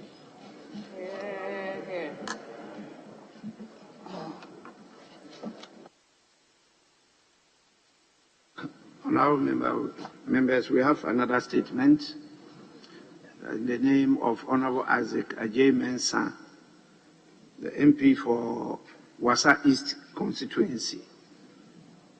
Honourable member, you may make your statement now. Even though we've gone far, it looks like it was admitted as far back as March. If it's still relevant, you want to make it, you are permitted to do so now. Not around, so we'll move on to a current statement who was just submitted today by the Minister for Environment, Science, Technology and Innovation on the World Environment Day. So, Minister, you may make your statement now. Thank you very much, Mr. Speaker, for the opportunity to make a statement commemorating the World Environment Day. Mr. Speaker, World Environment Day is the United Nations flagship day for promoting worldwide awareness and action for the environment.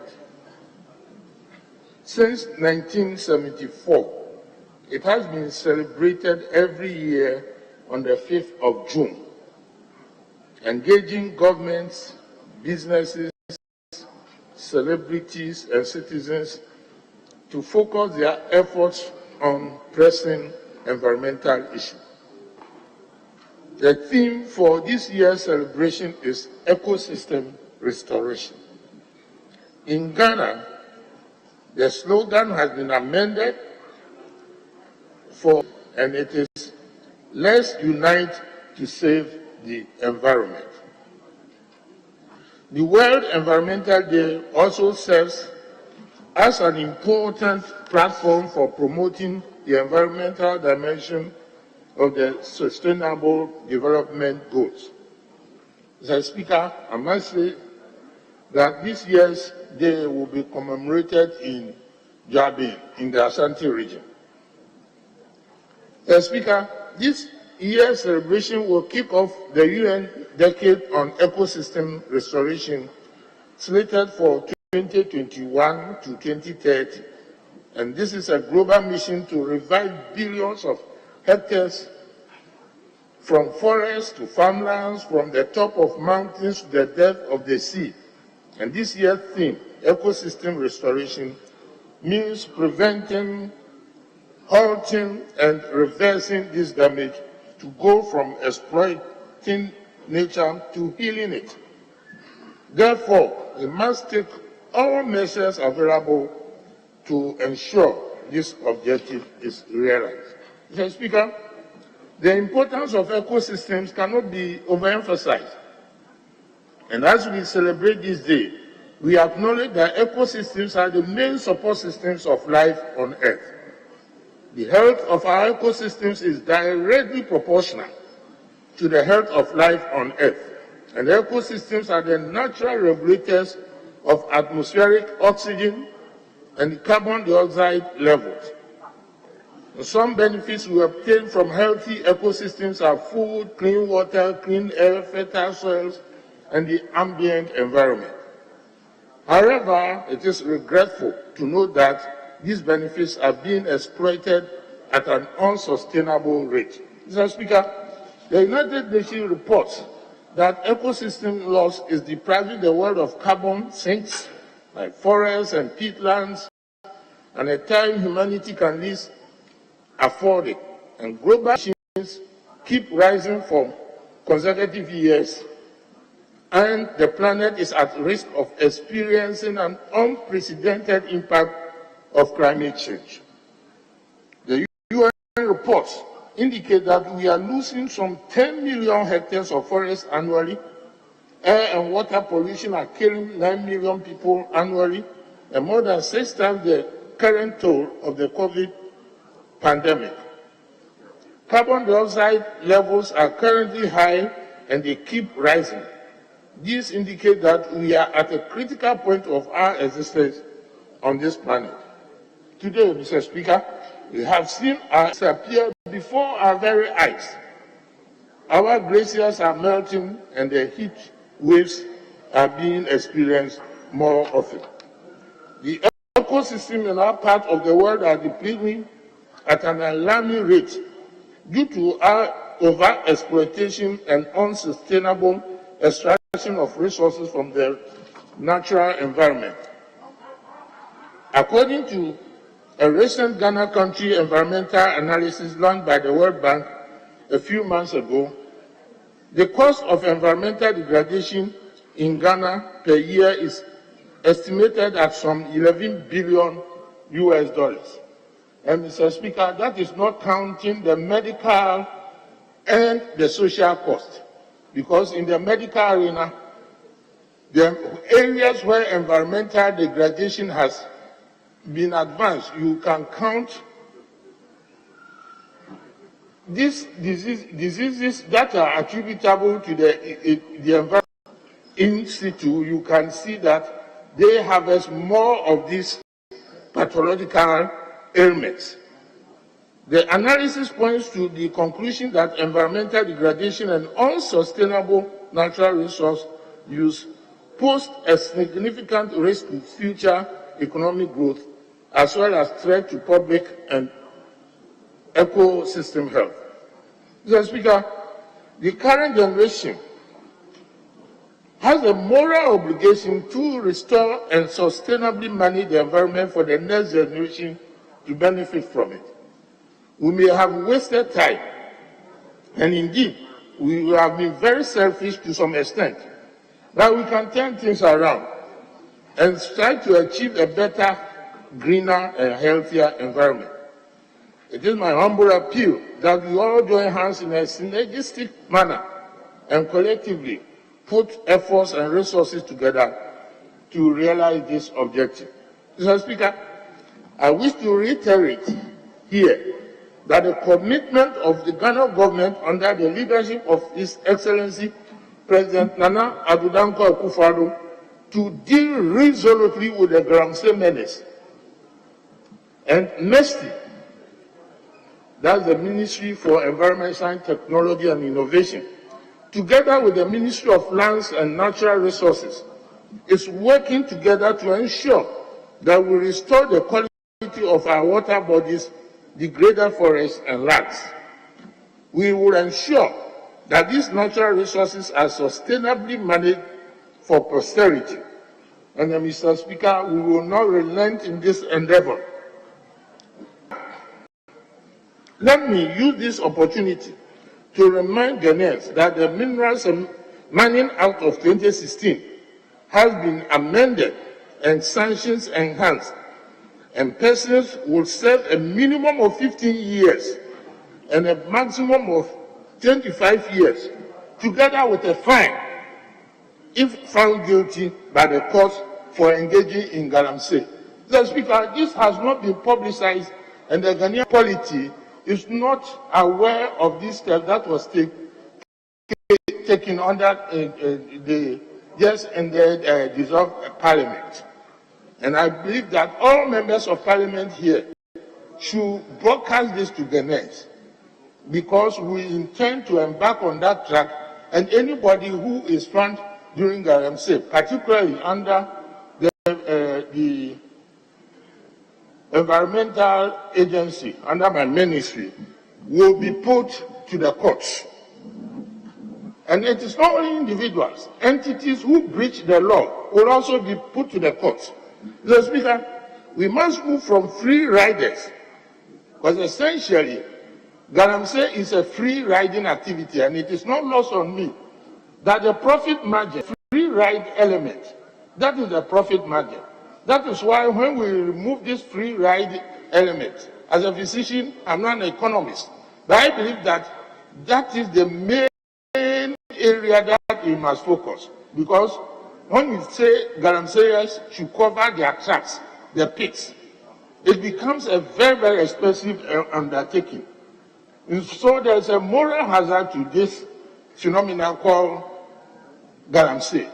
We all own a resource, and some people take advantage, have a free ride at our own expense, and government will have to go and cover it.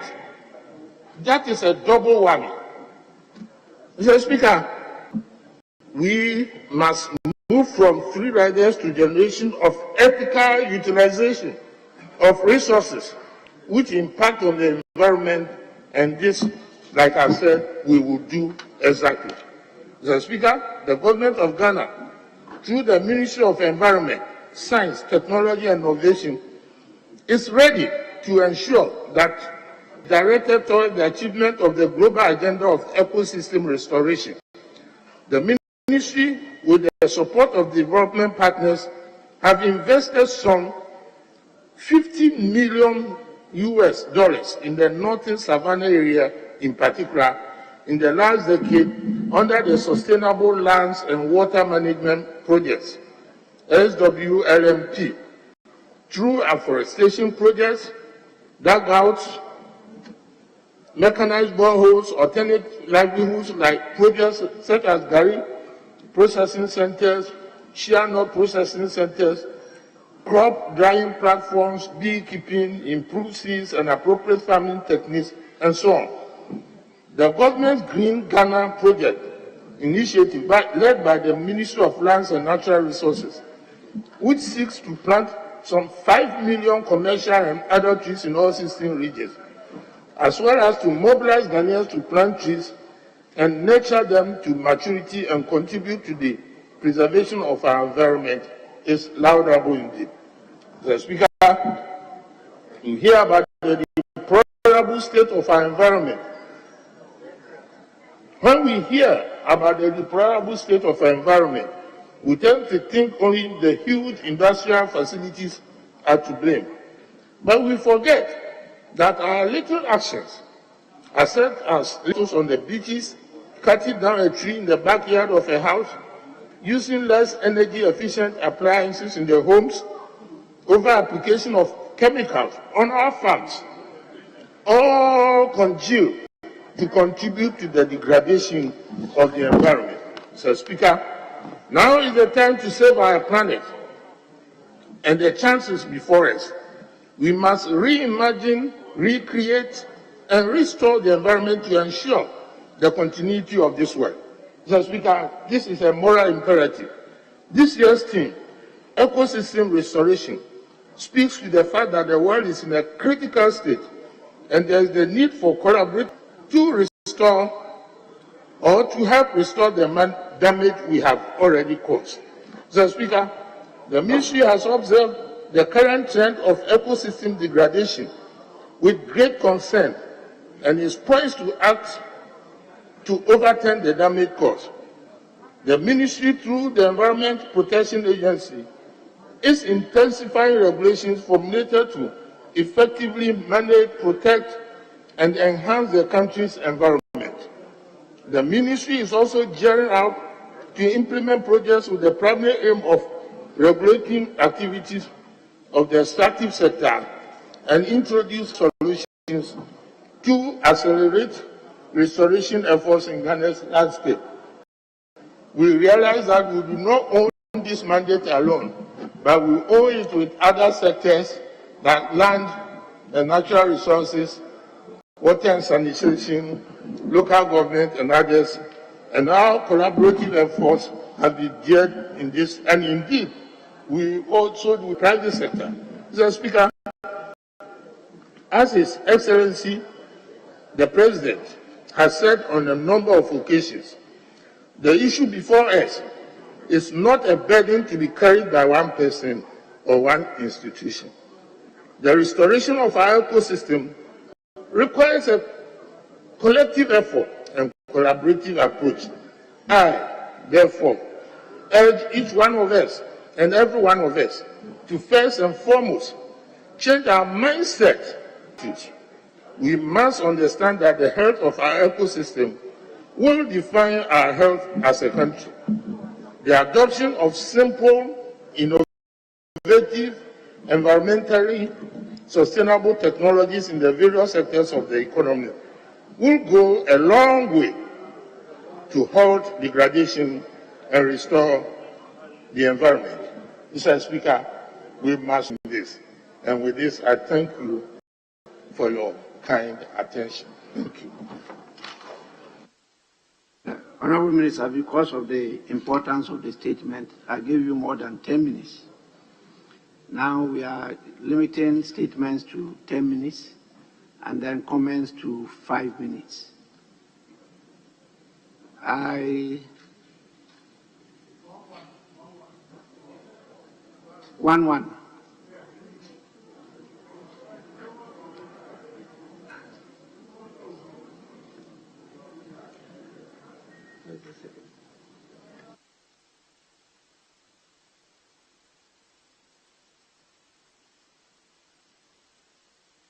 Well, let me start with the ranking member on environment, science and technology. Ranking member. Thank you, Mr. The maker of the statement, the Minister for Environment, Science and Technology. Second Deputy Speaker to take the chair. The Speaker, the statement before us is not new to us. It is something we have been speaking about. This morning we spoke about air pollution from smoking. Mr. Speaker, I have always held the view that if we want to indigenize our fight against what is happening to the environment, then there's a need for us, Mr. Speaker, to really have a very collaborative and cooperative approach.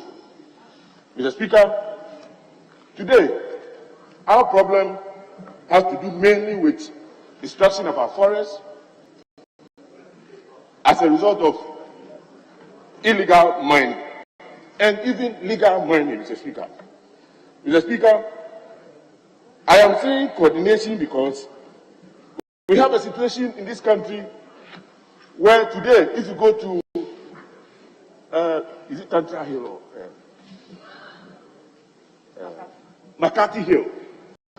Mr. Speaker, if you go to the assembly, they have given license or permit for people to build on the mountain. The Geological Service is complaining about the effect of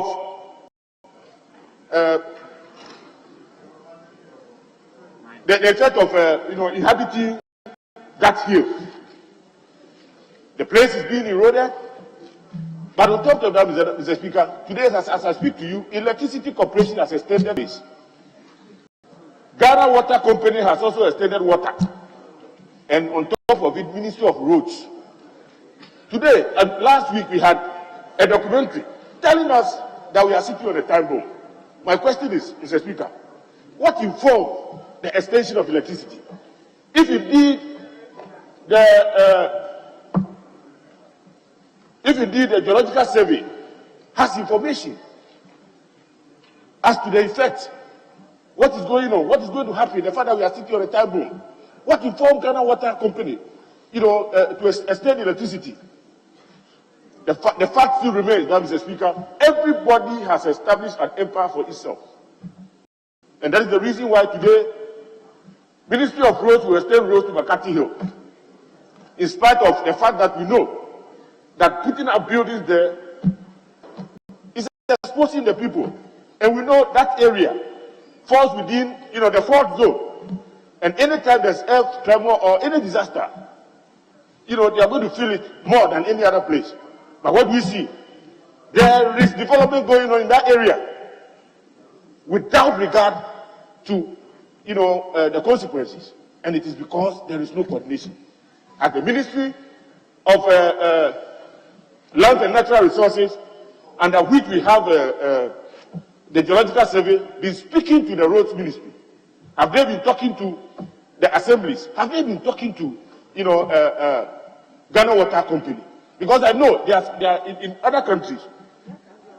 When they want to discourage people from building in dangerous areas, even if you find your way there, what they do first is that they first give you a warning to stop development of the area or to stop, whatever you are doing in that area. If you continue, they cut water. They continue with electricity. And without these two, you will not be encouraged to continue with whatever you are doing over there. But Mr. Speaker, in this country, that is not what is happening. And that is what is happening in even the mining areas. People are impatient. They will not even wait for environmental impact assessment to be done before they even enter into mining leases and concessions. Mr. Speaker, at the end of the day, we have, destruction, one-time destruction of water bodies. Mr. Speaker, as we move towards restoring our ecosystem, I would like to suggest that we need to indigenize. Let's look at our system, our traditional systems. How is it that in the 60s, we did not have the problem that we had? When we were growing up, we were told that you cannot bath with soap in a stream.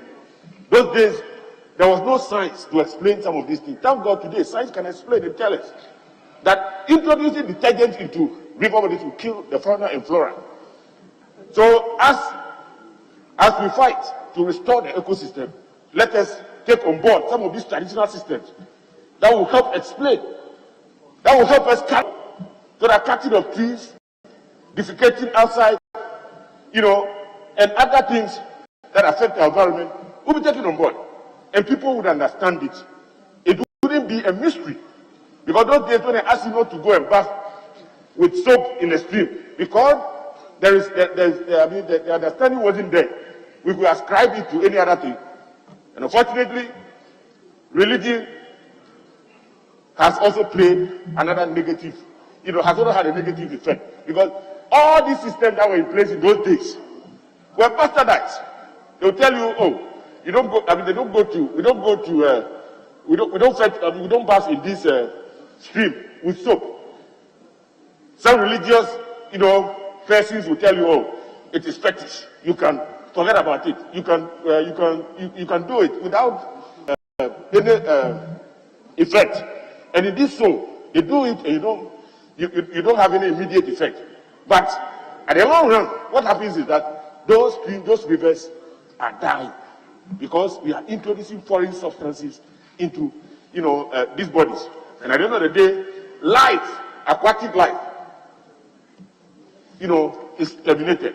Mr. Speaker, as I said, let's indigenize this, let's carry our people on board, let's use science to explain so that people understand that if you are asked not to defecate outside, it means that water will, when it rains, it will wash the feces and to cause cholera. When you bath with soap in a stream, you are introducing detergents. They will understand it better so that somebody will not capitalize on it and then make useless, those ideas. Mr. Speaker, with this, I thank you for the opportunity and thank the Minister for, coming to the House with this statement. Thank you very much, Mr. Speaker. Let me invite Honorable Minister for Communications. I thank you, Mr. Speaker, and I thank the Honorable Member for this well-researched and timely statement. Mr. Speaker, the adage is that the last man dies when the last tree dies. Through human activity, we have degraded our environment and destroyed ecosystems. Loss of habitat has devastated whole environments and species and led to their extinction from rivers, water bodies, our forests and savannas, overfishing in our waters, industrial and other pollution. It appears Mother Nature is under siege from human beings. We have destroyed and are destroying our environment, and we can work together to reverse the trend and repair the damage, and the time is now. Mr. Speaker, extreme weather systems are causing havoc around the world, from floods to hurricanes and cyclones, tidal waves, heat waves, weather and snowstorms. Nature is fighting back. It seems the COVID lockdown and cessation of human activity gave the earth a breather, and we must learn lessons from the clearer skies, cleaner waters, and greener growth that the 2020 slowdown in economic activity created as our economies reopen, with the fight and the battle against the COVID pandemic appearing to be won. We can all do our part. Let's use biodegradable materials and ban single-use plastics.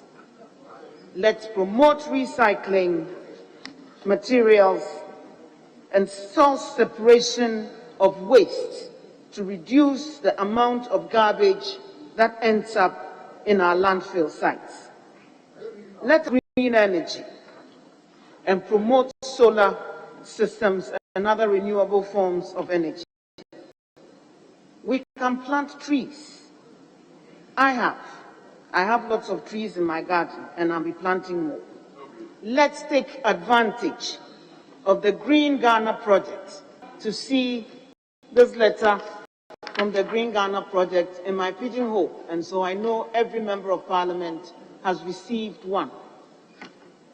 It talks about 5 million trees being planted on 11th June and calls on all of us to help plant a tree in our constituencies on 11th June to help promote and preserve and protect our country's forest and vegetation cover for a balanced ecology. We need to take rapid action to reverse the trend. Mr. Speaker, the time is now, and so I'm happy that in Ghana we've adopted the slogan, "Let's unite to save the environment." Each and every one of us has a part to play, and by doing the simple measures that are mindful of the impact of our human activity on the environment, we can all help to roll back the devastation which is causing so much damage across our planet, our backyards, our waters, our river bodies, and our seas. I thank you, Mr. Speaker. Thank you, Honorable Member. Let me give the lady at the corner there. Please, your constituency. No, the lady. Salaga South, please. Okay, thank you. You can take it. Thank you very much, Mr. Speaker. I will want to highly commend the Sector Minister for that very elaborate and educative statement. Mr. Speaker, my contribution to this statement, however, seeks to wonder why in our part of the world it takes the lawmaker, the Minister of State, to lament the very issues that are devastating to our environment. I think that ministers of state, legislators have a duty to ensure that the right and appropriate things are done in order to secure our environment.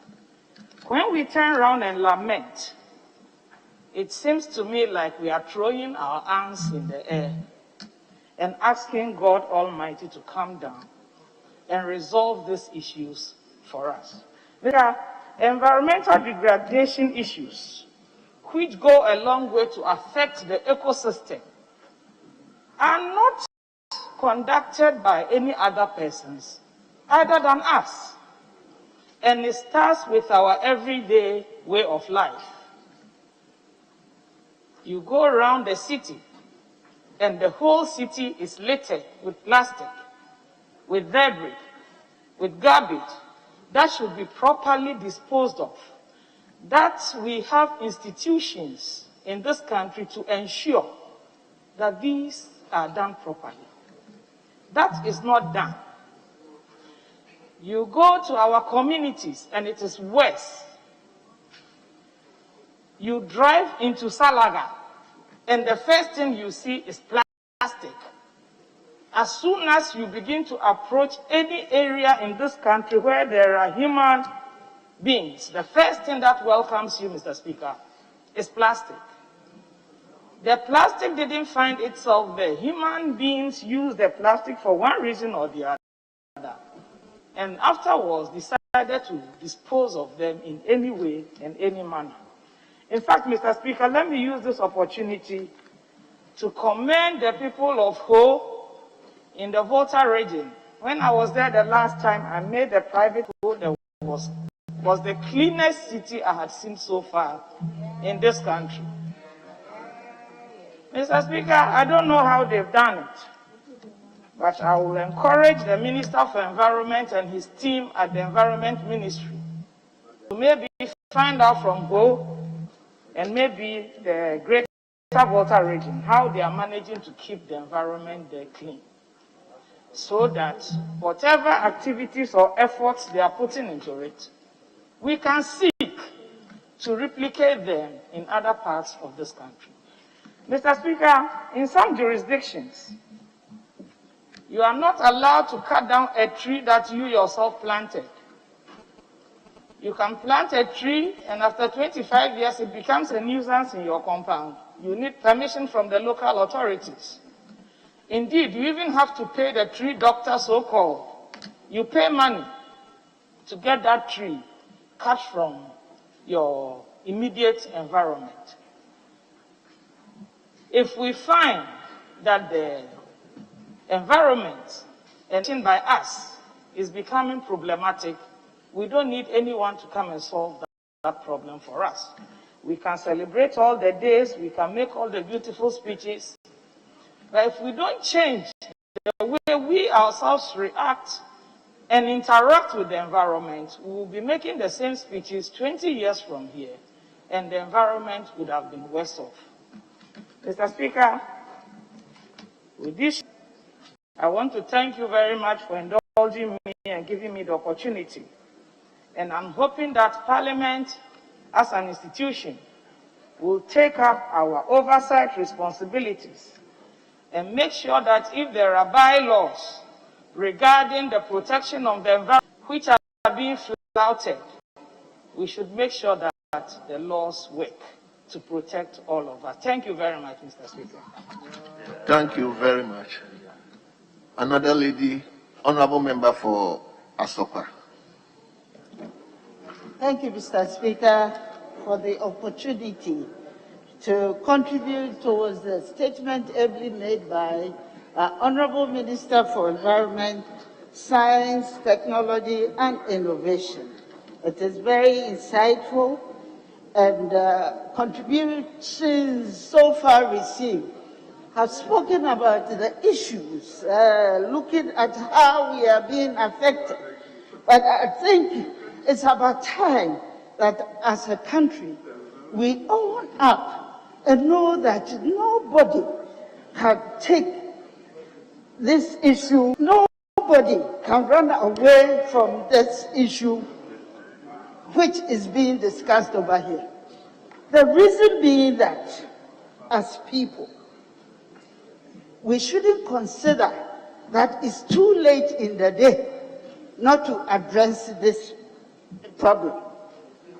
The minister reiterated that this year's theme, eco-restoration, means preventing, halting, reversing this damage. What are we to do as people or citizens of this country? It is not too late to prevent the galamsey that is going on. We should know that the issue about galamsey is not a political issue. It is an issue whereby each individual contributing to these things belongs to all parties in the country. And therefore, it is up to us to own up and say that we don't want to engage ourselves in this way because we are destroying our land. So we have to take a measure that will halt it, and then find of addressing the land that has been damaged. Mr. Speaker, it is noted on the second page of the minister's statement that US $11 billion is spent by Ghana per year on environmental degradation. Have we considered the fact that destroying our ecosystem or the ecosystem collapse will result in our economic growth collapse. It is very important that we know that if we are spending so much money on restoration of the degradation, environmental degradation that we are suffering, you haven't considered the fact that these funds could have given us more hospitals, it could have given us more road network, it could have constructed railway lines, we could have undertaken the interventions that will bring down the poverty line or the poverty that exists in our economy. We need to be more nationalistic than we are at the moment, Mr. Speaker. We need to be more nationalistic and commit ourselves to ensure that these natural resources are sustainably managed for prosperity. It is therefore my suggestion that if we look at the Sustainable Water and Land Management Program, that has been $50 million has been spent on it. Mr. Speaker, last 2 years at the North, I was highly impressed with the kind of vegetation that has resulted out of this program. It has actually given the northern part of our country a green look, unlike what we are experiencing here in our urban centers. The urban sprawl is just too much. What we are experiencing is very dangerous for our health. If you are experiencing an urban community where there are no trees, then it is up to us to accept that it is now time to take up the challenge and grow and green our nation. So I'm not surprised at all, and I'm highly encouraged by the program Green Ghana, which is coming off on the 11th of June.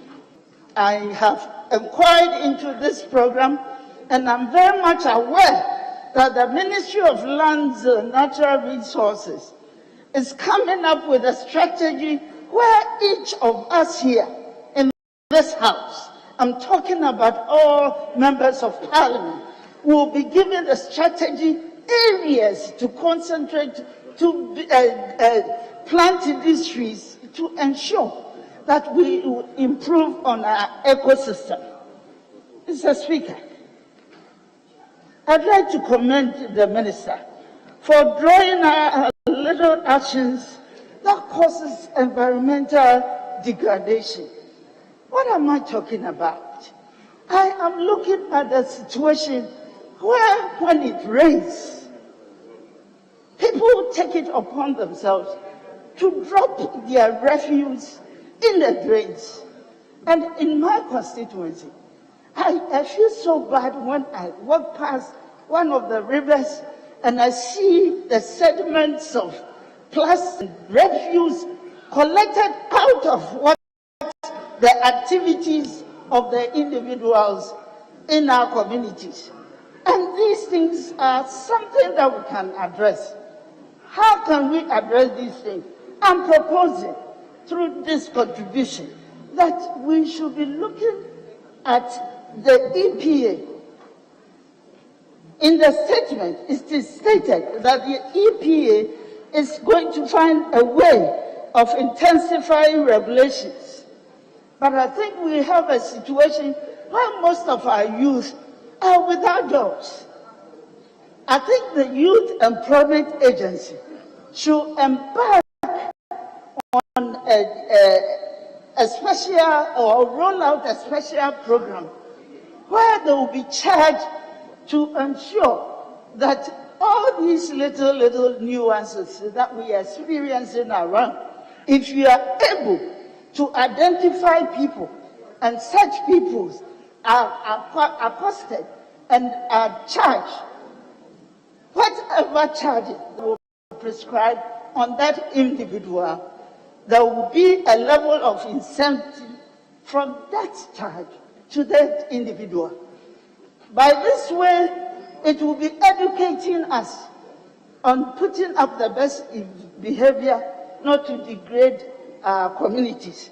At the same time, the youth who are our future will also be learning something about ensuring that our communities, what we are responsible for our own actions, and therefore it is very important that each and every individual should behave responsibly towards our environment. Mr. Speaker, the time is now. I will also entreat members of this nation, citizens of Ghana, ensure that we try, go back and build our ecosystem. Thank you very much.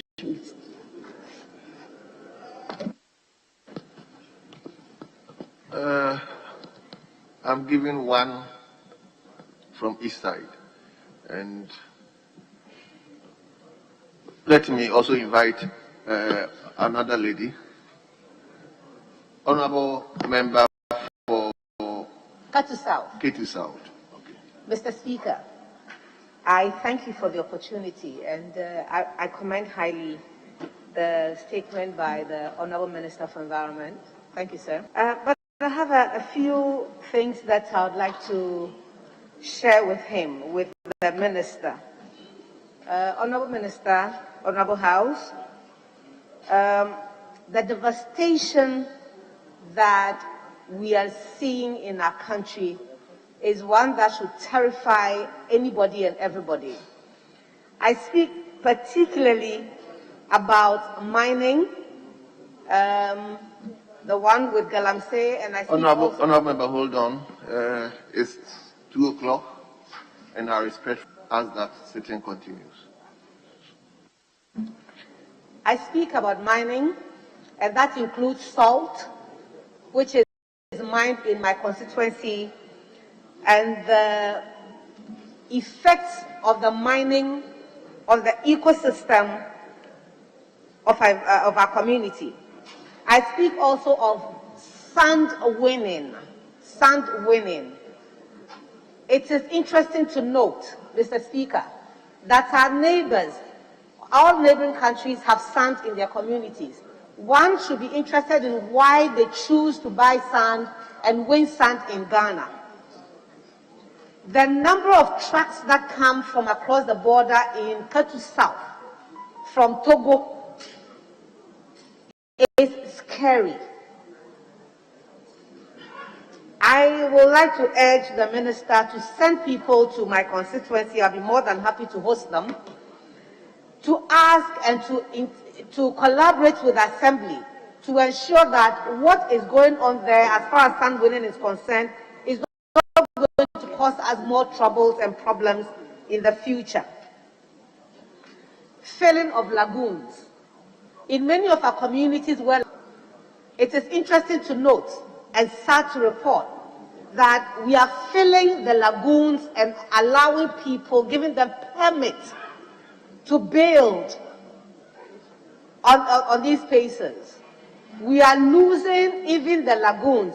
And the lagoons also create an avenue for livelihood. We catch akpavi, the small tilapia, from the lagoons. We are able to get salt from the lagoons in the dry season. As we are filling them now, it means that the opportunities for people to earn an income from these natural resources are also being taken away. I do not know whether the Honourable Minister is collaborating with the Minister for Local Government and his other colleagues, because if this brilliant statement, read on the floor of Parliament, applauded by many speakers who have commented on it, remains as it is, and yet the assemblies are giving permits to citizens and non-citizens to do business legally or illegally, which ultimately affects all of us, then I wonder why we are not making, I wonder why we are surprised that we are not making progress.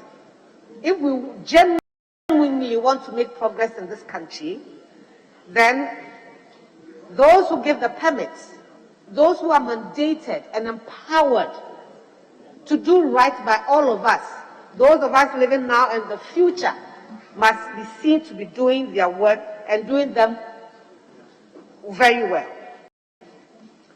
The importance of the ecosystem cannot be underplayed and should not be underplayed.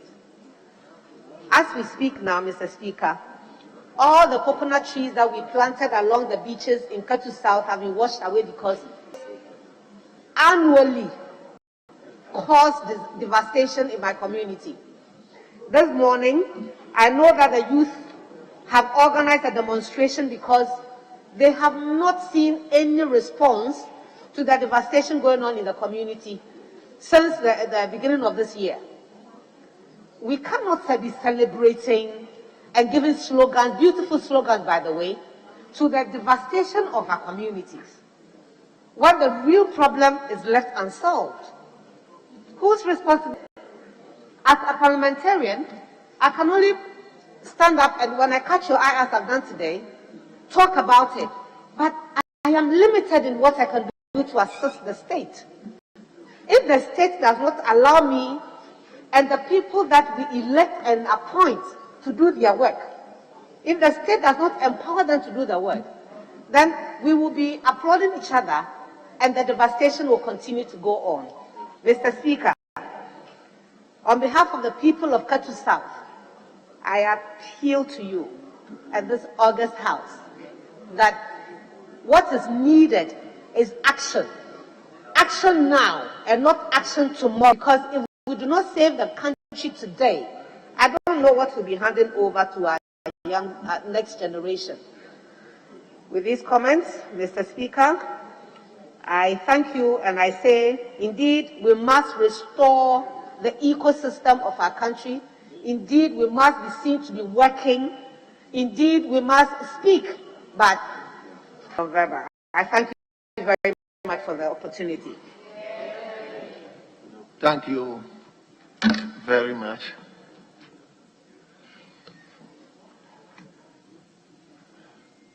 Mr. Speaker, let's do one each because we still have more to. Yes. Honorable members, let me give the minister, deputy minister, take this minute for lands and natural resources. Thank you, Mr. Speaker. Mr. Speaker, I want to add my voice to the maker of the statement, my good uncle, the Honorable Kwaku Afriye, MP for Sefi also, for a good statement ably made by him. Mr. Speaker, we cannot overemphasize the importance of the environment. And as such, it is good that we all rise to contribute in reversing the current state of environmental degradation. Mr. Speaker, in the statement, the honorable member made mention of the fact that as part of measures to reverse the degradation of our environment, the Ministry of Lands and Natural Resources has come up with a project called the Green in Ghana Day. Mr. Speaker, the Minister for Lands and Natural Resources, the Honorable Samuel Abujinapo, in coming up with this project, decided to involve Parliament.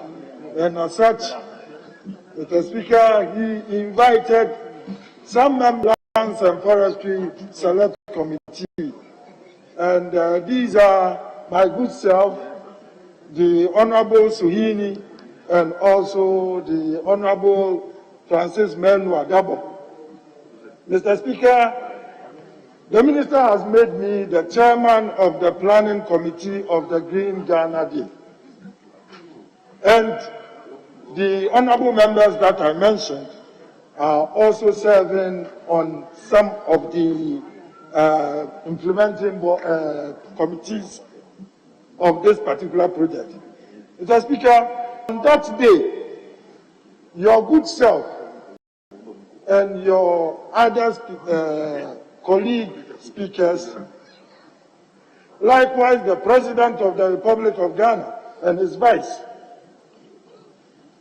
eminent chiefs like Otumfuo, the Yana, the Ojiahowo, and the entire National House of Chiefs. Also, the Chief Justice and the Chief Imam will on that day at exactly 9 a.m. on June 11th plant commemorative trees at particular locations of their choice. Mr. Speaker, we have written to members of Parliament, pleading with them to lead their constituents on this day. Mr. Speaker, I want to use this opportunity to inform members that regional planning committees have been set up in the various regions. Likewise, the districts have also been set up. Mr. Speaker, these committees are liaising with the various district forestry commission officers to ensure that the over 6 million tree seedlings that have so far by the Forestry Commission can be distributed to the various locations for planting. Mr. Speaker, we are urging members that if they want to also participate or even plant trees and they need seedlings, they can consult the district forestry officers, likewise their district assemblies. Mr. Speaker, various Ghanaians have added their voice and their support to this project. Likewise, the speakers who just spoke. And for your information, this particular project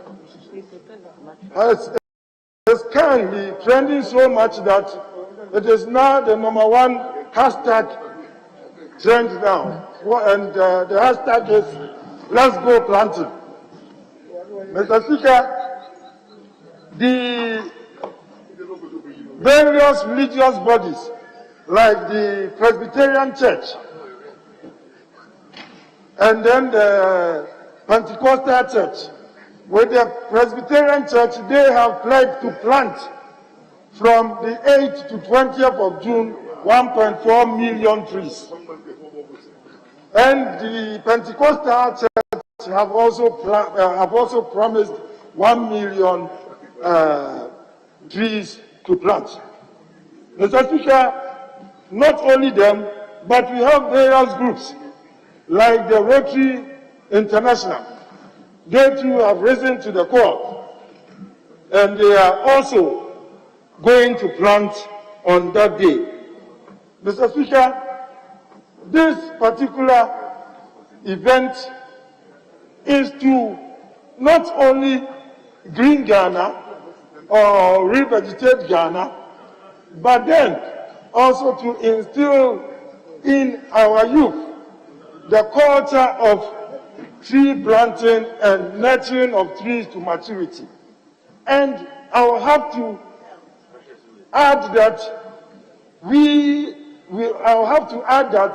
the organizers of this particular event are very happy with the participation of the Ministry of Education and the Ghana Education Services.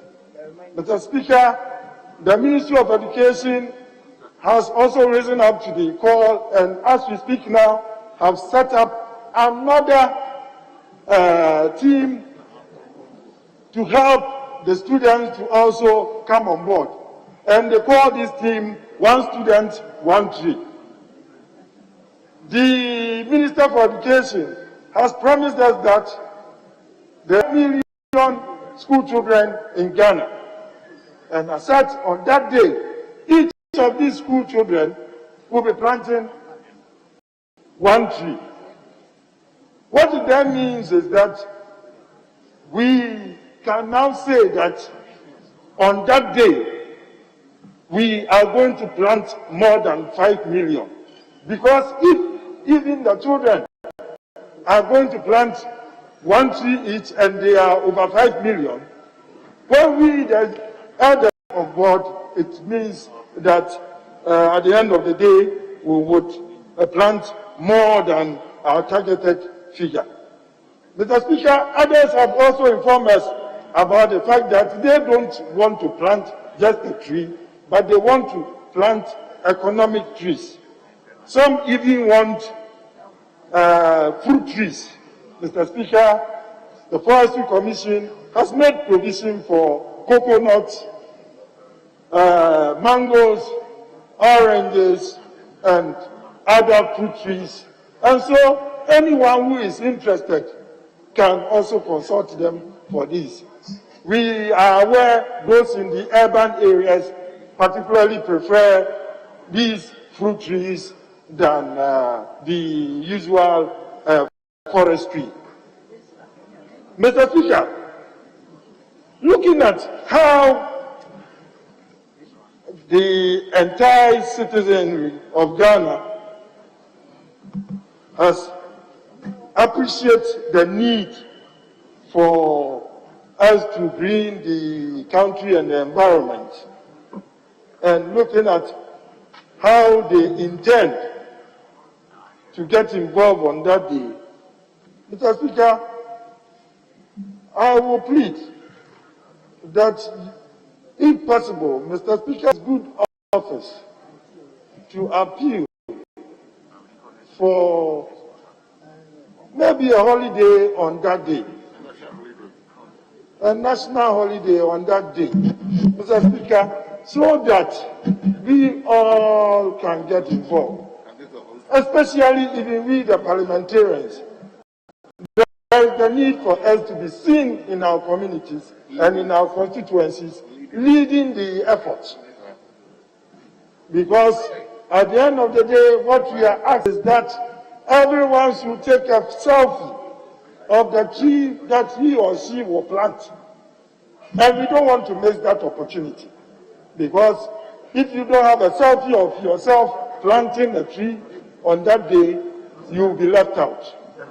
On this note, I'll add that, Mr. Speaker, we thank all members who have added their voice to this statement, and we hope that on the June 11th, we will all be up to be counted. Thank you, Mr. Speaker. Honorable Member for Southern, but be snappy, please. Mr. Speaker, thank you for the opportunity to add a few words to the statement on the floor. Mr. Speaker, in doing so, I want to focus on the current disaster that my sister spoke about in her constituency. Mr. Speaker, I am surprised that the government hasn't reacted to this matter, particularly the area in question falls within the environmental zone where the government intends to construct the Keta seaport. And so my hope is that the environmental impact assessment that they must have undertaken in respect of the construction of the Keta seaport will include the areas in question. And so what is facing the people presently in the 5 communities that have been affected is a matter of life and death. About 20 20 to 25 houses have already been eroded away. And the shoreline now is just about 50 meters to the main road. So there's the need for an emergency response from government in this matter. And Mr. Speaker, I want to suggest this. From Adina to, Mr. Speaker, is about 42 kilometers. There's a quarry in Adidome presently operating.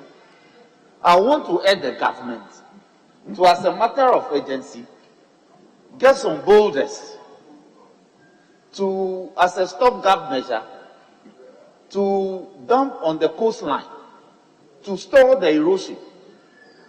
Then medium to long-term measures can be taken.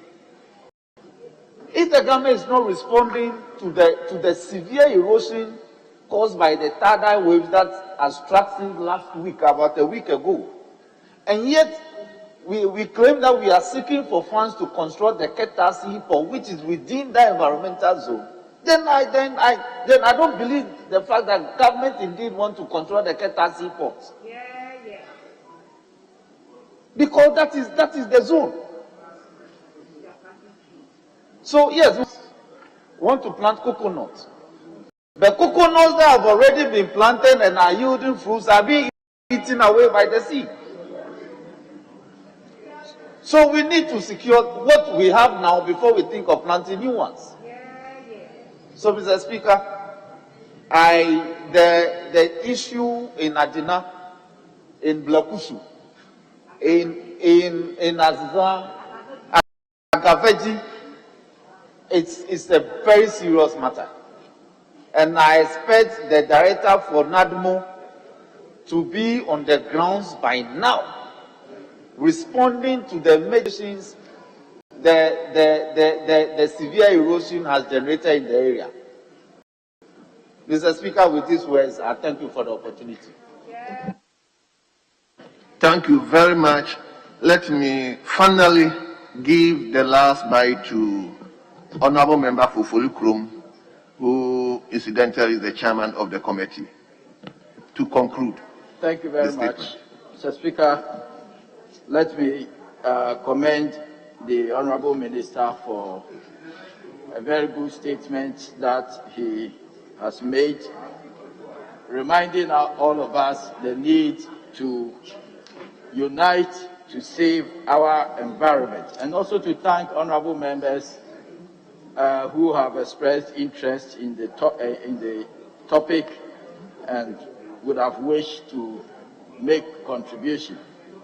The Speaker, time will not permit me to give detailed account of the state of our environment as a country, but suffice to say that the assessment, the global assessment of our environmental performance as a country has not improved significantly. Indeed, in 2020 assessment, Ghana ranked 168 out of 180 countries that were assessed globally. And so certainly we need to do more to improve our environment. And indeed, this year's topic, ecosystem restoration, is a very responsive and a very timely topic that the global community has chosen for observing the World's Environment Day, because globally, and indeed in Ghana, almost all ecosystems are under threat. If you come to Ghana, our water bodies are polluted. Freshwater ecosystems in Ghana, as we may all know, are facing serious pollution. Dissolved oxygen levels are lower than the standard values. Water stability, which measures the volume of solid matter in a unit volume of water, is above the levels that are accepted. The Speaker, if you go to most of our urban centers in Ghana, particle pollution in our air exceeds the level of the World Health, recommended by the World Health Organization. Our forests are degraded, and not only deforested, but also degraded. The quality of our forest resources are getting lower and lower. And Mr. Speaker, if you look at the forest resources of Ghana, the illegal chainsaw operations alone is taking more than 4 million cubic meters of timber every year from our forest, a level that is over 100% the level that is allowed, the sustainable level of 2 million that is supposed to be extracted from our forest resources. As we come between 1990 and this time, almost 2 decades, carbon dioxide emissions from Ghana has jumped from almost 3.1 million tons to about 16 million tons. So all the indicators of environmental assessment point to the fact that we are not doing too good. The good news is that we have taken the steps to restore our ecosystem, particularly the forest ecosystem, and that is why I commend highly the government's program of greening Ghana, making sure that we are able to plant some 5 million trees this year. And that is a project that I would strongly encourage all honorable members to participate in this program. So, Mr. Speaker, just to conclude my comment on the statement, I just want to say that we as members of Parliament can, in our own small ways in our constituency, start environmental projects, start environmental clubs in our schools, so that we kind of put environmental consciousness in the minds of our young people, so that they will grow to be environmentally conscious and contribute to the development of our nation. Mr. Speaker, I want to thank you and thank the Minister for such a timely and wonderful statement. I thank you. Thank you, Honorable Member. Leadership, will you like to conclude? Mr. Speaker, Honorable Hamza will do the outside. Thank you very much, Mr. Speaker, for the opportunity to contribute. Go ahead. Go ahead. All right. And to commend the Honorable Minister for making a very good statement relating to the World Celebration of Environment. If you look at the theme for Ghana, it reads, "Let's unite to save the environment." And the question I want to pose is that, are we really ready to reunite as a country? At the time when the critics of issues relating to environmental degradation are being taken, and His Excellency the President himself comes out to say that those who don't subscribe to the burning of the 49 excavators should go to court. Is that the path to uniting as a country? I think it is important we allow stakeholders to make inputs into the way forward for us to all deal with a global canker that affects everybody. If you look at the cause of environmental pollution, human activities remain the greatest parameter responsible for environmental pollution. We continue to do mining, and in recent times, we are dealing with the issue of illegal mining. And are we really trying to fight the cause, It looks like we are failing to deal with that menace because of the fact that the people who are leading the process are not trusted by the people who are doing the mining. And trust is very important.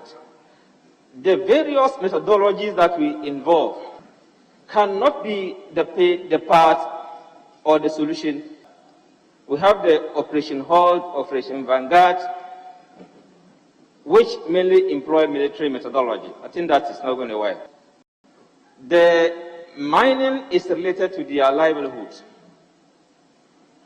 And it is difficult. People are always prepared to die for their livelihood, no matter what. So the best solution to it is to dialogue, is to involve stakeholders who are respected, the stakeholders who will talk to the people and they hear. Then we employ the dialogue process. That is something that is very important. Our fisher folks, our farmers, the industrial activities, all play roles in polluting the environment. And we see that the fishers continue to use chemicals to conduct their activities, which leads to the pollution of our water bodies. Farmers continue to employ the chemical fertilizers, inorganic fertilizers, and all these things pollute the environment. I'm happy that the minister has mentioned that they are rolling out more of the SLM, Sustainable Livelihood, Sustainable Land and Water Management Technologies for farmers. I'm only hoping that the farmers will adopt this, because the last study on the SLM revealed that the farmers are not interested in doing that, because the greater majority of the farmers were not adopting those technologies up north. Way forward, we need to way forward, Mr. Speaker. As a country, a more sustainable way to deal with the environmental pollution is to ensure that we recycle our waste. Let's take steps to encourage more of the recycling of the waste. We also have to look at the issue of renewable energy. It is important that as a country we try exploring the renewable energy, which is more environmental approach. We also have to ensure that those who flout environmental issues are dealt with by the law, because the impunity has existed over time, and that is making a lot of people to not to be deterred in involving in those activities. Then lastly, we have to do a lot of planting of trees. Let's encourage more for people to plant more trees as a way of trying to renew our environment. I think with these few words, I thank you, Mr. Speaker, for the opportunity to contribute. Honourable members, there is another statement. On the occasion of World Preeclampsia Day, and the statement stands in the name of a member for Tema Central, Honourable Ni Noi Hansen Norte. Honourable, you may. Thank you, Mr. Speaker. Thank you, Mr. Speaker, for giving me this opportunity to make a statement on the floor of this Honourable House about preeclampsia. Throughout history, the central role of women in society has ensured the stability, progress, and long-term development of nations. Their role as caretakers and as educators in the workforce cannot be overemphasized. Mr. Speaker, while every issue that affects women is important, health is arguably one of the most important. It is therefore not surprising that the calendar month of May primarily focuses on women, childbearing, and issues of maternal health.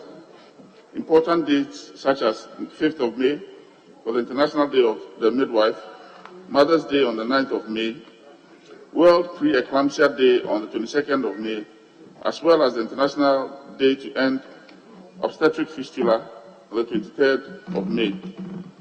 Mr. Speaker, although Ghana's maternal mortality rate has declined significantly from 760 per 100,000 live births in 1990 to 308 per 100,000 live births in 2017, the pace of decline in maternal mortality has been slow, and this has led to Ghana's inability to achieve the Millennium Development Goal target of 190 per 100,000 live births in 2015. The maternal mortality ratio remains high and requires strenuous efforts if Ghana is to achieve a Sustainable Development Goal target of 70 per 100,000 live births in 2030. One of the top 5 pregnancy-related causes of maternal death in Ghana is preeclampsia. Preeclampsia is a pregnancy-induced hypertension condition and is a major cause of maternal morbidity and mortality worldwide. Yet, perspectives of the condition is not well understood. Preeclampsia has been identified as a significant public health threat in both developed and developing countries. However, the impact of the disease is felt more severely in developing countries. In lower medium-income countries, healthcare providers and patients are faced with unique challenges, including lower general education levels and health literacy, and limited access and utilization of antenatal care services. Mr. Speaker, according to research, 15% of all maternal deaths worldwide is caused by hypertension disorders in pregnancy, and it is unfortunate to state that almost all, about 99% of such deaths occur in developing countries, especially in sub-Saharan Africa. Doctors at the Kolebu Teaching Hospital were able to establish that 1 out of every 5 pregnant women had gestational hypertension, which developed into preeclampsia, and the latter had a fatality rate of about 7.5%. Another research at the Konfanochi Teaching Hospital also showed that these hypertensive disorders were the main cause of maternal deaths at the hospital for the past 2 decades. This is no good news for our women, Mr. Speaker, our mothers, our wives, female children who want to. Mr. Speaker, while African women have a higher risk of developing preeclampsia than women of other races, the exact cause of this deadly abnormal development involves several factors, which include insufficient blood flow to the uterus, damage to blood vessels, problems with, amongst others. Major signs and symptoms of preeclampsia may include excess protein in urine or additional signs of kidney problems, severe headaches, changes in vision, including temporary loss of vision, blurred vision or light sensitivity, increase in blood pressure above 140/90, swelling of the hands and face, and upper abdominal pain. Mr. Speaker, studies demonstrate that the average knowledge about preeclampsia is low. It is imperative, however, that patients are abreast with the conditions and may identify warning symptoms of new or worsening disease, improve healthcare seeking behavior, and make informed healthcare decisions. Centered on this year's campaign theme, Stay Alert, Screen Early, we are enjoined to add our voices in creating awareness about this horrific condition amongst pregnant women. Right Honorable Speaker, on the commemoration of the World Preeclampsia Day, I join the many across the world, including one of my constituents, who herself is a survivor of this condition, Nana Ifwa Sapon, and her Ifwa Sapon Foundation, to continue with their outreach and advocacy on this deadly condition to encourage our women to take antenatal care serious and do away with the myths around pregnancy and be inspired to speak about any concerns relating to their pregnancy. Early risk assessment and effective prevention saves lives. Right Honorable Speaker, thank you once more for this valuable opportunity. I'm most grateful. Thank you. Thank you, Honorable Member. Yes, Honorable Member for Southern. It's Ketu South, Mr. Speaker. I'm sorry, Ketu South. Yes. Mr. Speaker, I want to the maker of the statement and declare that what we need is many more he for she's in gender advocacy and gender studies in the UN women circles. We call men who understand the issues of women as he for she's, men who speak for women's cause. I thank him very much for this message, and to say that once again, we must not be seen to be celebrating the day for preeclampsia, the day for mothers, the day for obstetric fistula, and the like, only because it has to be commemorated. We must be seen to be celebrating them because we are genuinely committed to addressing the issues that affect our women. Mr. Speaker, it will surprise you to know that in addition to this one and the others that the honorable member has mentioned, is also the ectopic pregnancy that kill our women. Is it possible for this House to increasingly make mouthpiece of women whose issues cannot be addressed in their homes, on the streets, and in the churches? Women have health issues and they end up in churches to have the problem solved. Why does that happen? It may be cultural, it may be intuitive, it may be socialization, but most importantly, I think it is because when we know that we cannot find solutions to our problems found, you have to discover and make do with the other alternatives. Unfortunately, Mr. Speaker, the alternatives seem to be taking the better part of what really must be done to address our issues.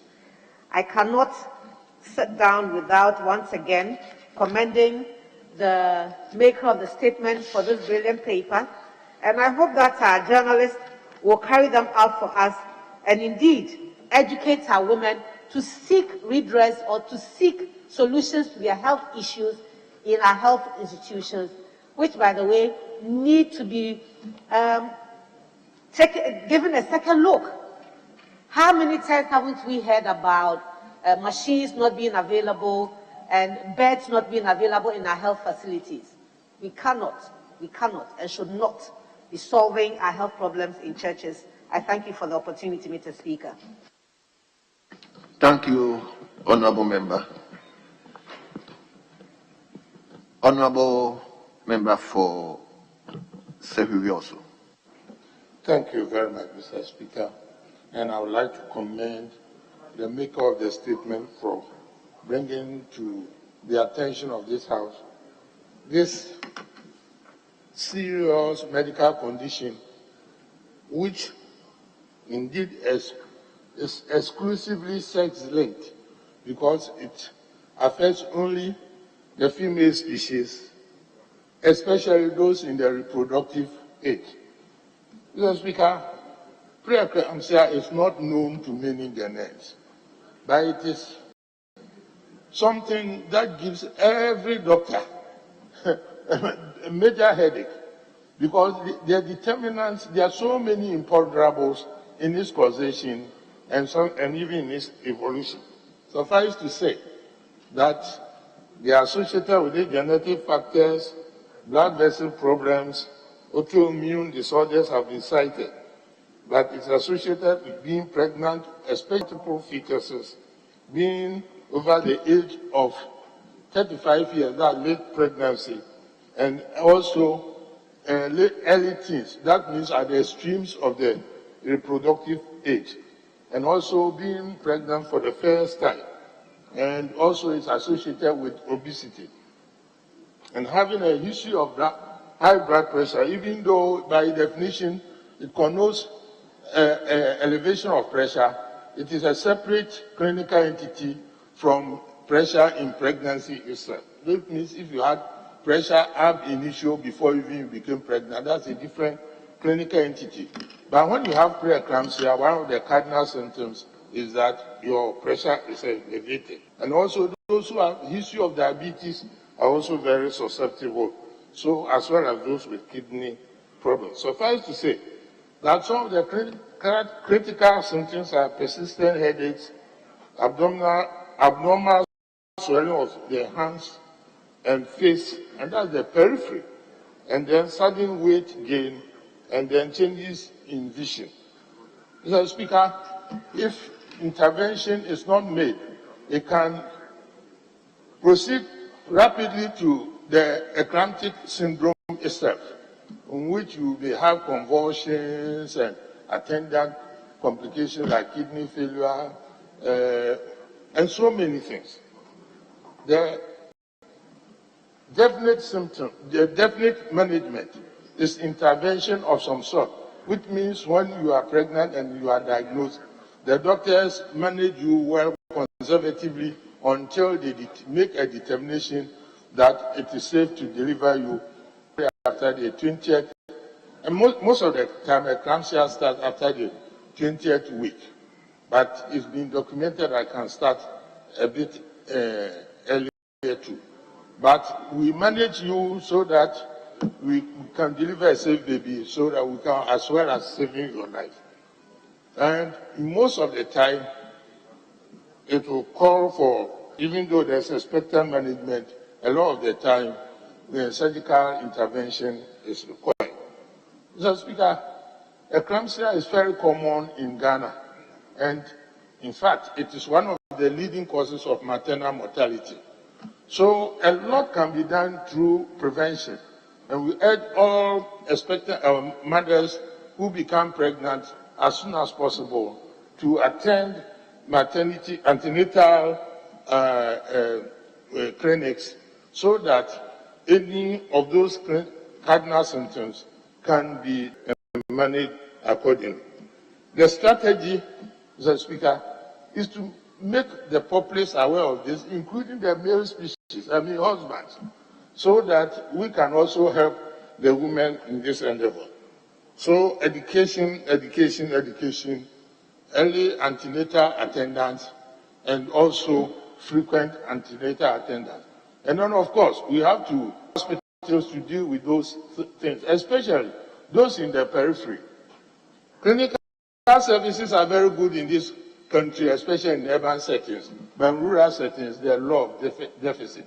There's a place for medical management. Some of the drugs that we use to control, especially eclampsia during the convulsive stages, are sometimes lacking. But I believe that with a lot of education, the mortality that are attributed to eclampsia can be averted. So I thank the maker of the speaker for drawing to attention one of the hidden killers, and especially, Mr. Speaker, I forgot to add that because of the convulsive seizures that are associated with eclampsia, it is steeped in a lot of mystery, and people think that women engage in some, actions that brings that kind of brings them into that kind of situation. Of course, we know better, but we must educate our populace, especially women in the reproductive state. With this, Mr. Speaker, I thank the maker for this good reminder. Last one, my sister. Member, yes. Thank you very much, Mr. Speaker. And I'll start off by thanking the maker of the statement. Mr. Speaker, it's very refreshing when we find our brothers and our fathers joining the advocacy in support of women's health and well-being. Mr. Speaker, it's also heartwarming to make an observation that the maker of the statement is about one of the few who has made a statement and finished and sat through the commentary I think that when it's important that when we make statements, we should be willing to spend some time to get feedback in terms of what other thoughts are available to enrich the position for which we are advocating. And so I commend you highly, my colleague from Tema Central. Mr. Speaker, on the more substantive issue of the statement, I will take off from the last contributor. Education, education, education, and I say infrastructure, infrastructure, infrastructure. Mr. Speaker, we can give all the education insofar as ensuring that we reduce female mortality, in ensuring that our women's well-being and health status are well catered for. But without the requisite infrastructure, we might not be able to achieve the desired results. Mr. Speaker, I said this with the background of 7 very rural constituencies. Women of Kafaba don't have a clinic. There is no clinic in Kafaba. And each time I've been there, I've been reminded about that. The women of Kafaba have to travel on a motorbike when they are expecting, when they are in labor. They are carried on a motorbike to Salada to have the baby. Sometimes we are lucky, sometimes we are not too lucky. So the issues of high blood pressure, diabetes, everything could come in, but also the issue of infrastructure could be contributing highly to female mortality. In addition to the lack of clinics, Mr. Speaker, it's a lack of roads. The roads are just so terrible.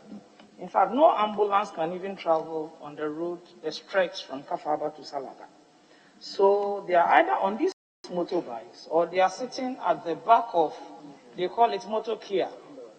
Imagine a human being, a pregnant woman in labor, sitting at the back of this truck, suffering all the bumps. We just pray that they get to Salaga alive and they deliver alive and we have both mother and baby alive. Mr. Speaker, in joining the statement of my colleague, I will want to use the opportunity to state to look at the deplorable nature of roads in a lot of our rural communities, where women have to travel when they are at their most vulnerable. We need to look at the availability of health facilities so that the antenatal attention that women require, they can receive that. Most of the women, the 9 months without a single antenatal attendance, because it's simply not available. So as we speak in favor of women's health and mortality, we cannot discount or forget the issue of infrastructure and what it means for ensuring the well-being of women. Mr. Speaker, women in the most rural parts of Ghana have to wake up at 3 a.m. in search of water, a basic necessity of life. So imagine a woman pregnant 6 months, 7 months into pregnancy, and you having to wake up at 3 a.m., go to walk either to the nearest dump or the nearest borehole. Sometimes they wait 2-3 hours before it gets to their turn. The stress of that on this woman and on the unborn baby, we cannot count, and you and I would not be able to tell. These are the issues that I think is to take particular interest in and take seriously. And that is why I said, yes, we'll have education, but infrastructure remains paramount. Thank you very much, Mr. Speaker, for the opportunity. Thank you very much, the maker of the statement. Thank you, Let me now come to the leadership.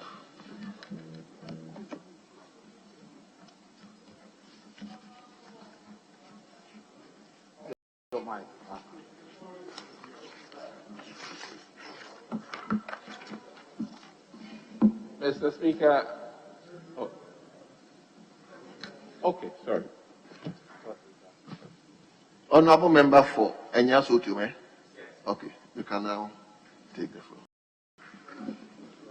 Mr. Speaker, I'm very grateful for this opportunity to talk on a matter that our honorable member from Tema Central has brought to bear. Eclampsia, certainly one of the unfortunate things that can happen to a woman who is bearing a child. In simple terms, it's hypertension in pregnancy. My concern here is to just reiterate the need for education still, as much as we are promising that we need infrastructure or demanding for more infrastructure. The unfortunate thing in our Ghanaian setting, and let me say this, is delay in even seeking maternal care. That is an issue that, regardless of the number of hospitals you have in this country, if mothers are not well informed to seek maternal care in appropriate time, we're in trouble. If mothers fail to report to hospitals when they are having clear symptoms of danger, we are in trouble, regardless of the facilities that might be available to us. Now, I have nothing against building more, but I believe that in this day and age of wonderful technology, Ghanaians as we are, we have not harnessed enough what we can do with telemedicine, which will reduce our burden in terms of cost on infrastructure. And let me add that beautifully, because of technology, many in times of COVID have now realized that sometimes we overbuild. Doctors in Japan can now maybe answer to our concerns by way of us sharing critical medical problems of our patients and them responding to us. So I'm only positive, once again, that yes, education is critical in terms of people deciding to go and seek health attention at any facility, be it a CHIPS compound. Because let me add to Honorable Minister's comment. Eclampsia can be managed initially even at a CHIPS compound. And that is remarkable, which means that, one, if the mother is well informed and decides that these things that are happening to me, I have to go to a clinic nearby quickly, we get a plus there. When the medical attendant, be it a CHIPS compound attendant, is fully aware of what the symptoms are and can take action, and we are blessed that the Philippine, which is one of the medications used, is one of the cheapest, most available medication in this country.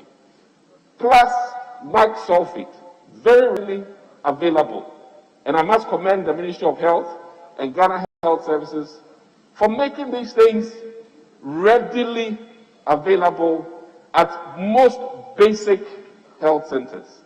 And I believe that we should push hard and make primary health care available at our doorsteps. I think the honorable member from Tema Central has done Ghana a very wonderful service, Mr. Speaker, and I appreciate the fact that he's used medical language today. And to add to my voice again, preeclampsia, in simple terms, high blood pressure in pregnancy is deadly. Our men when our wives are pregnant, we need to pay particular attention to their blood pressure and encourage them to go to clinic frequent and not try and say, oh, I used para when I had headache. You to get para. These are problems that are created out of ignorance. And I think that we should push and promote information so that our mothers would not perish due to high blood pressure in pregnancy or eclampsia. And to end on that note, the vision of creating more regional hospitals is still on course, and I believe that we should all be very supportive of it because it will add to the infrastructure bit, which will then attend to some of the concerns of others who are with us here. But certainly, healthcare is not just mortar and brick. Healthcare is knowledge. And I used to say this during my, if you put a professor at any small institution, the wonderful care he'll give, you'll be surprised. So definitely, knowledge is superior, always, to infrastructure. Thank you very much, Mr. Speaker. I appreciate this opportunity. Thank you very much. Okay, Honorable Member. Thank you very much, Honorable Speaker, for I'm honored to be given this opportunity to contribute to what our Honorable Member for Tema Central have labored in Parliament here. Mr. Speaker, this topic is very interesting. Maternal high blood pressure is contributing to maternal mortality in the country. And then most of the time we focus mostly about, when we talk about health, we focus mostly on absence of diseases, not looking at other confining factors in the community. Mr. Speaker, it may interest you to know that sociocultural aspect is also contributing to this issue. Why am I saying this? Religion, culture is also part. Sometimes when women become pregnant, getting early to health facilities, there are confining factors socioculturally that is affecting them, because if they seem to go to facility early, some practices inhibit them as they are not brave. That is why they are reporting to health facility early. And this is also contributing to this cause. Distance to facility. Sometimes women find themselves in a community, and then the distance to take care of various health facility is also a problem for them. Some find it very lazy, lackadaisical. They don't want to travel much in aid to go to facility with regards to this problem. We also, Mr. Speaker, one of the issues we should also be looking at as members of Parliament, involvement in the maternal issues. We make them get pregnant, but at the end of the day, going to antenatal, most people don't even pay particular attention to that. Sometimes even men refuse to accompany their wife to even antenatal. And then it is time now we push the agenda of male involvement in maternal issues as well as antenatal issues also. Sometimes these women find themselves, Mr. Speaker, in a situation where the only resort that they have is to go to religious leader that is having this problem, so they should pray for him. We know prayer works. Everybody have faith. But apart from the prayers and other religious aspects, we need to actually go to health facility timely so that we actually stop this maternal high blood pressure. Mr. Speaker, in view of this, sometimes in the community, you can see that now there are communities that are using tricycles as an ambulance to convey patients from next level to another level. It is time, as a parliamentarians, we focus on how do we strengthen the health system with regards to the ambulance services. Now we thank God we have some 300 ambulances. We need to procure more to actually facilitate inter-facility transportation system. Yes, we will thank the NADU, but at the end of the day, NDC started. We started before the NADU continued. So all praises must go to the both government, not one government. So maternal issues, social-cultural is playing a key role, and then we need to be really looking at that. Mr. Speaker, it is now time to focus on preventive service. Health promotion is very key. I've been hearing my colleagues talking about education. Fine, education, but we need to really look at that and package it well for health promotion. And when we talk about health promotion, it's a package. It's go beyond education, because behavior change is very difficult. It's a process. So to enable our mothers go early antenatal, we need to do health promotion to enable them facilitate that. In view of this, I thank you for the opportunity. Thank you, honorable members. Honorable members, statement time has come to an end. And let me thank all of you for contributing to the statements. Honorable member, go back to the order paper, item number 6, presentation of papers. Honorable Speaker, the Honorable Minister for Environment will present it on behalf of the Minister of Information. Thank you. Very well. Honorable Minister.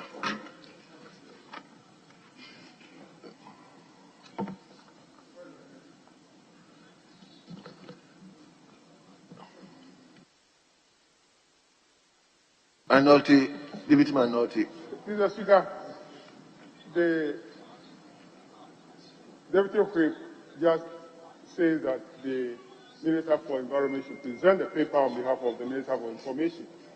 At least, he should tell us the whereabouts of the Minister of Information, who is also a member of Parliament. What is taking him out of the business on the floor? At least that will give us, will allow the Minister to lay the paper on his behalf. Honorable Speaker, the Minister has an emergency meeting with the President, so he couldn't make it to the House. Very well.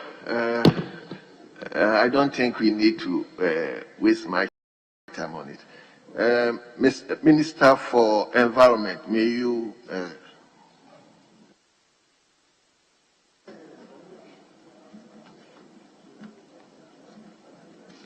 Budget performance in respect of the Ministry of Information for the period January to March 2021.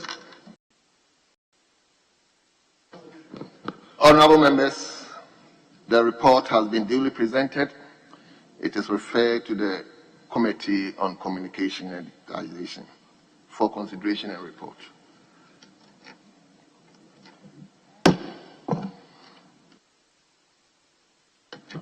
Leadership. Honorable Any Speaker, indications? Item number 7, there's an engagement between the leadership, and it's been agreed that the motion is deferred. set aside, yes. So we move on to number 9.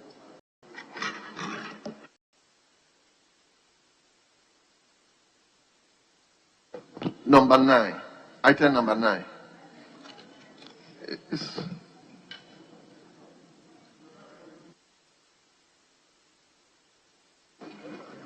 So it's adjournment, Honorable Speaker. Yes, Minority Deputy Whip.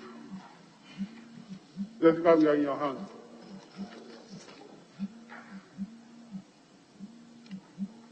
Honorable members, the House is accordingly adjourned till Wednesday, 2nd June 2021 at 10 o'clock in the forenoon. I thank all of you for your attention.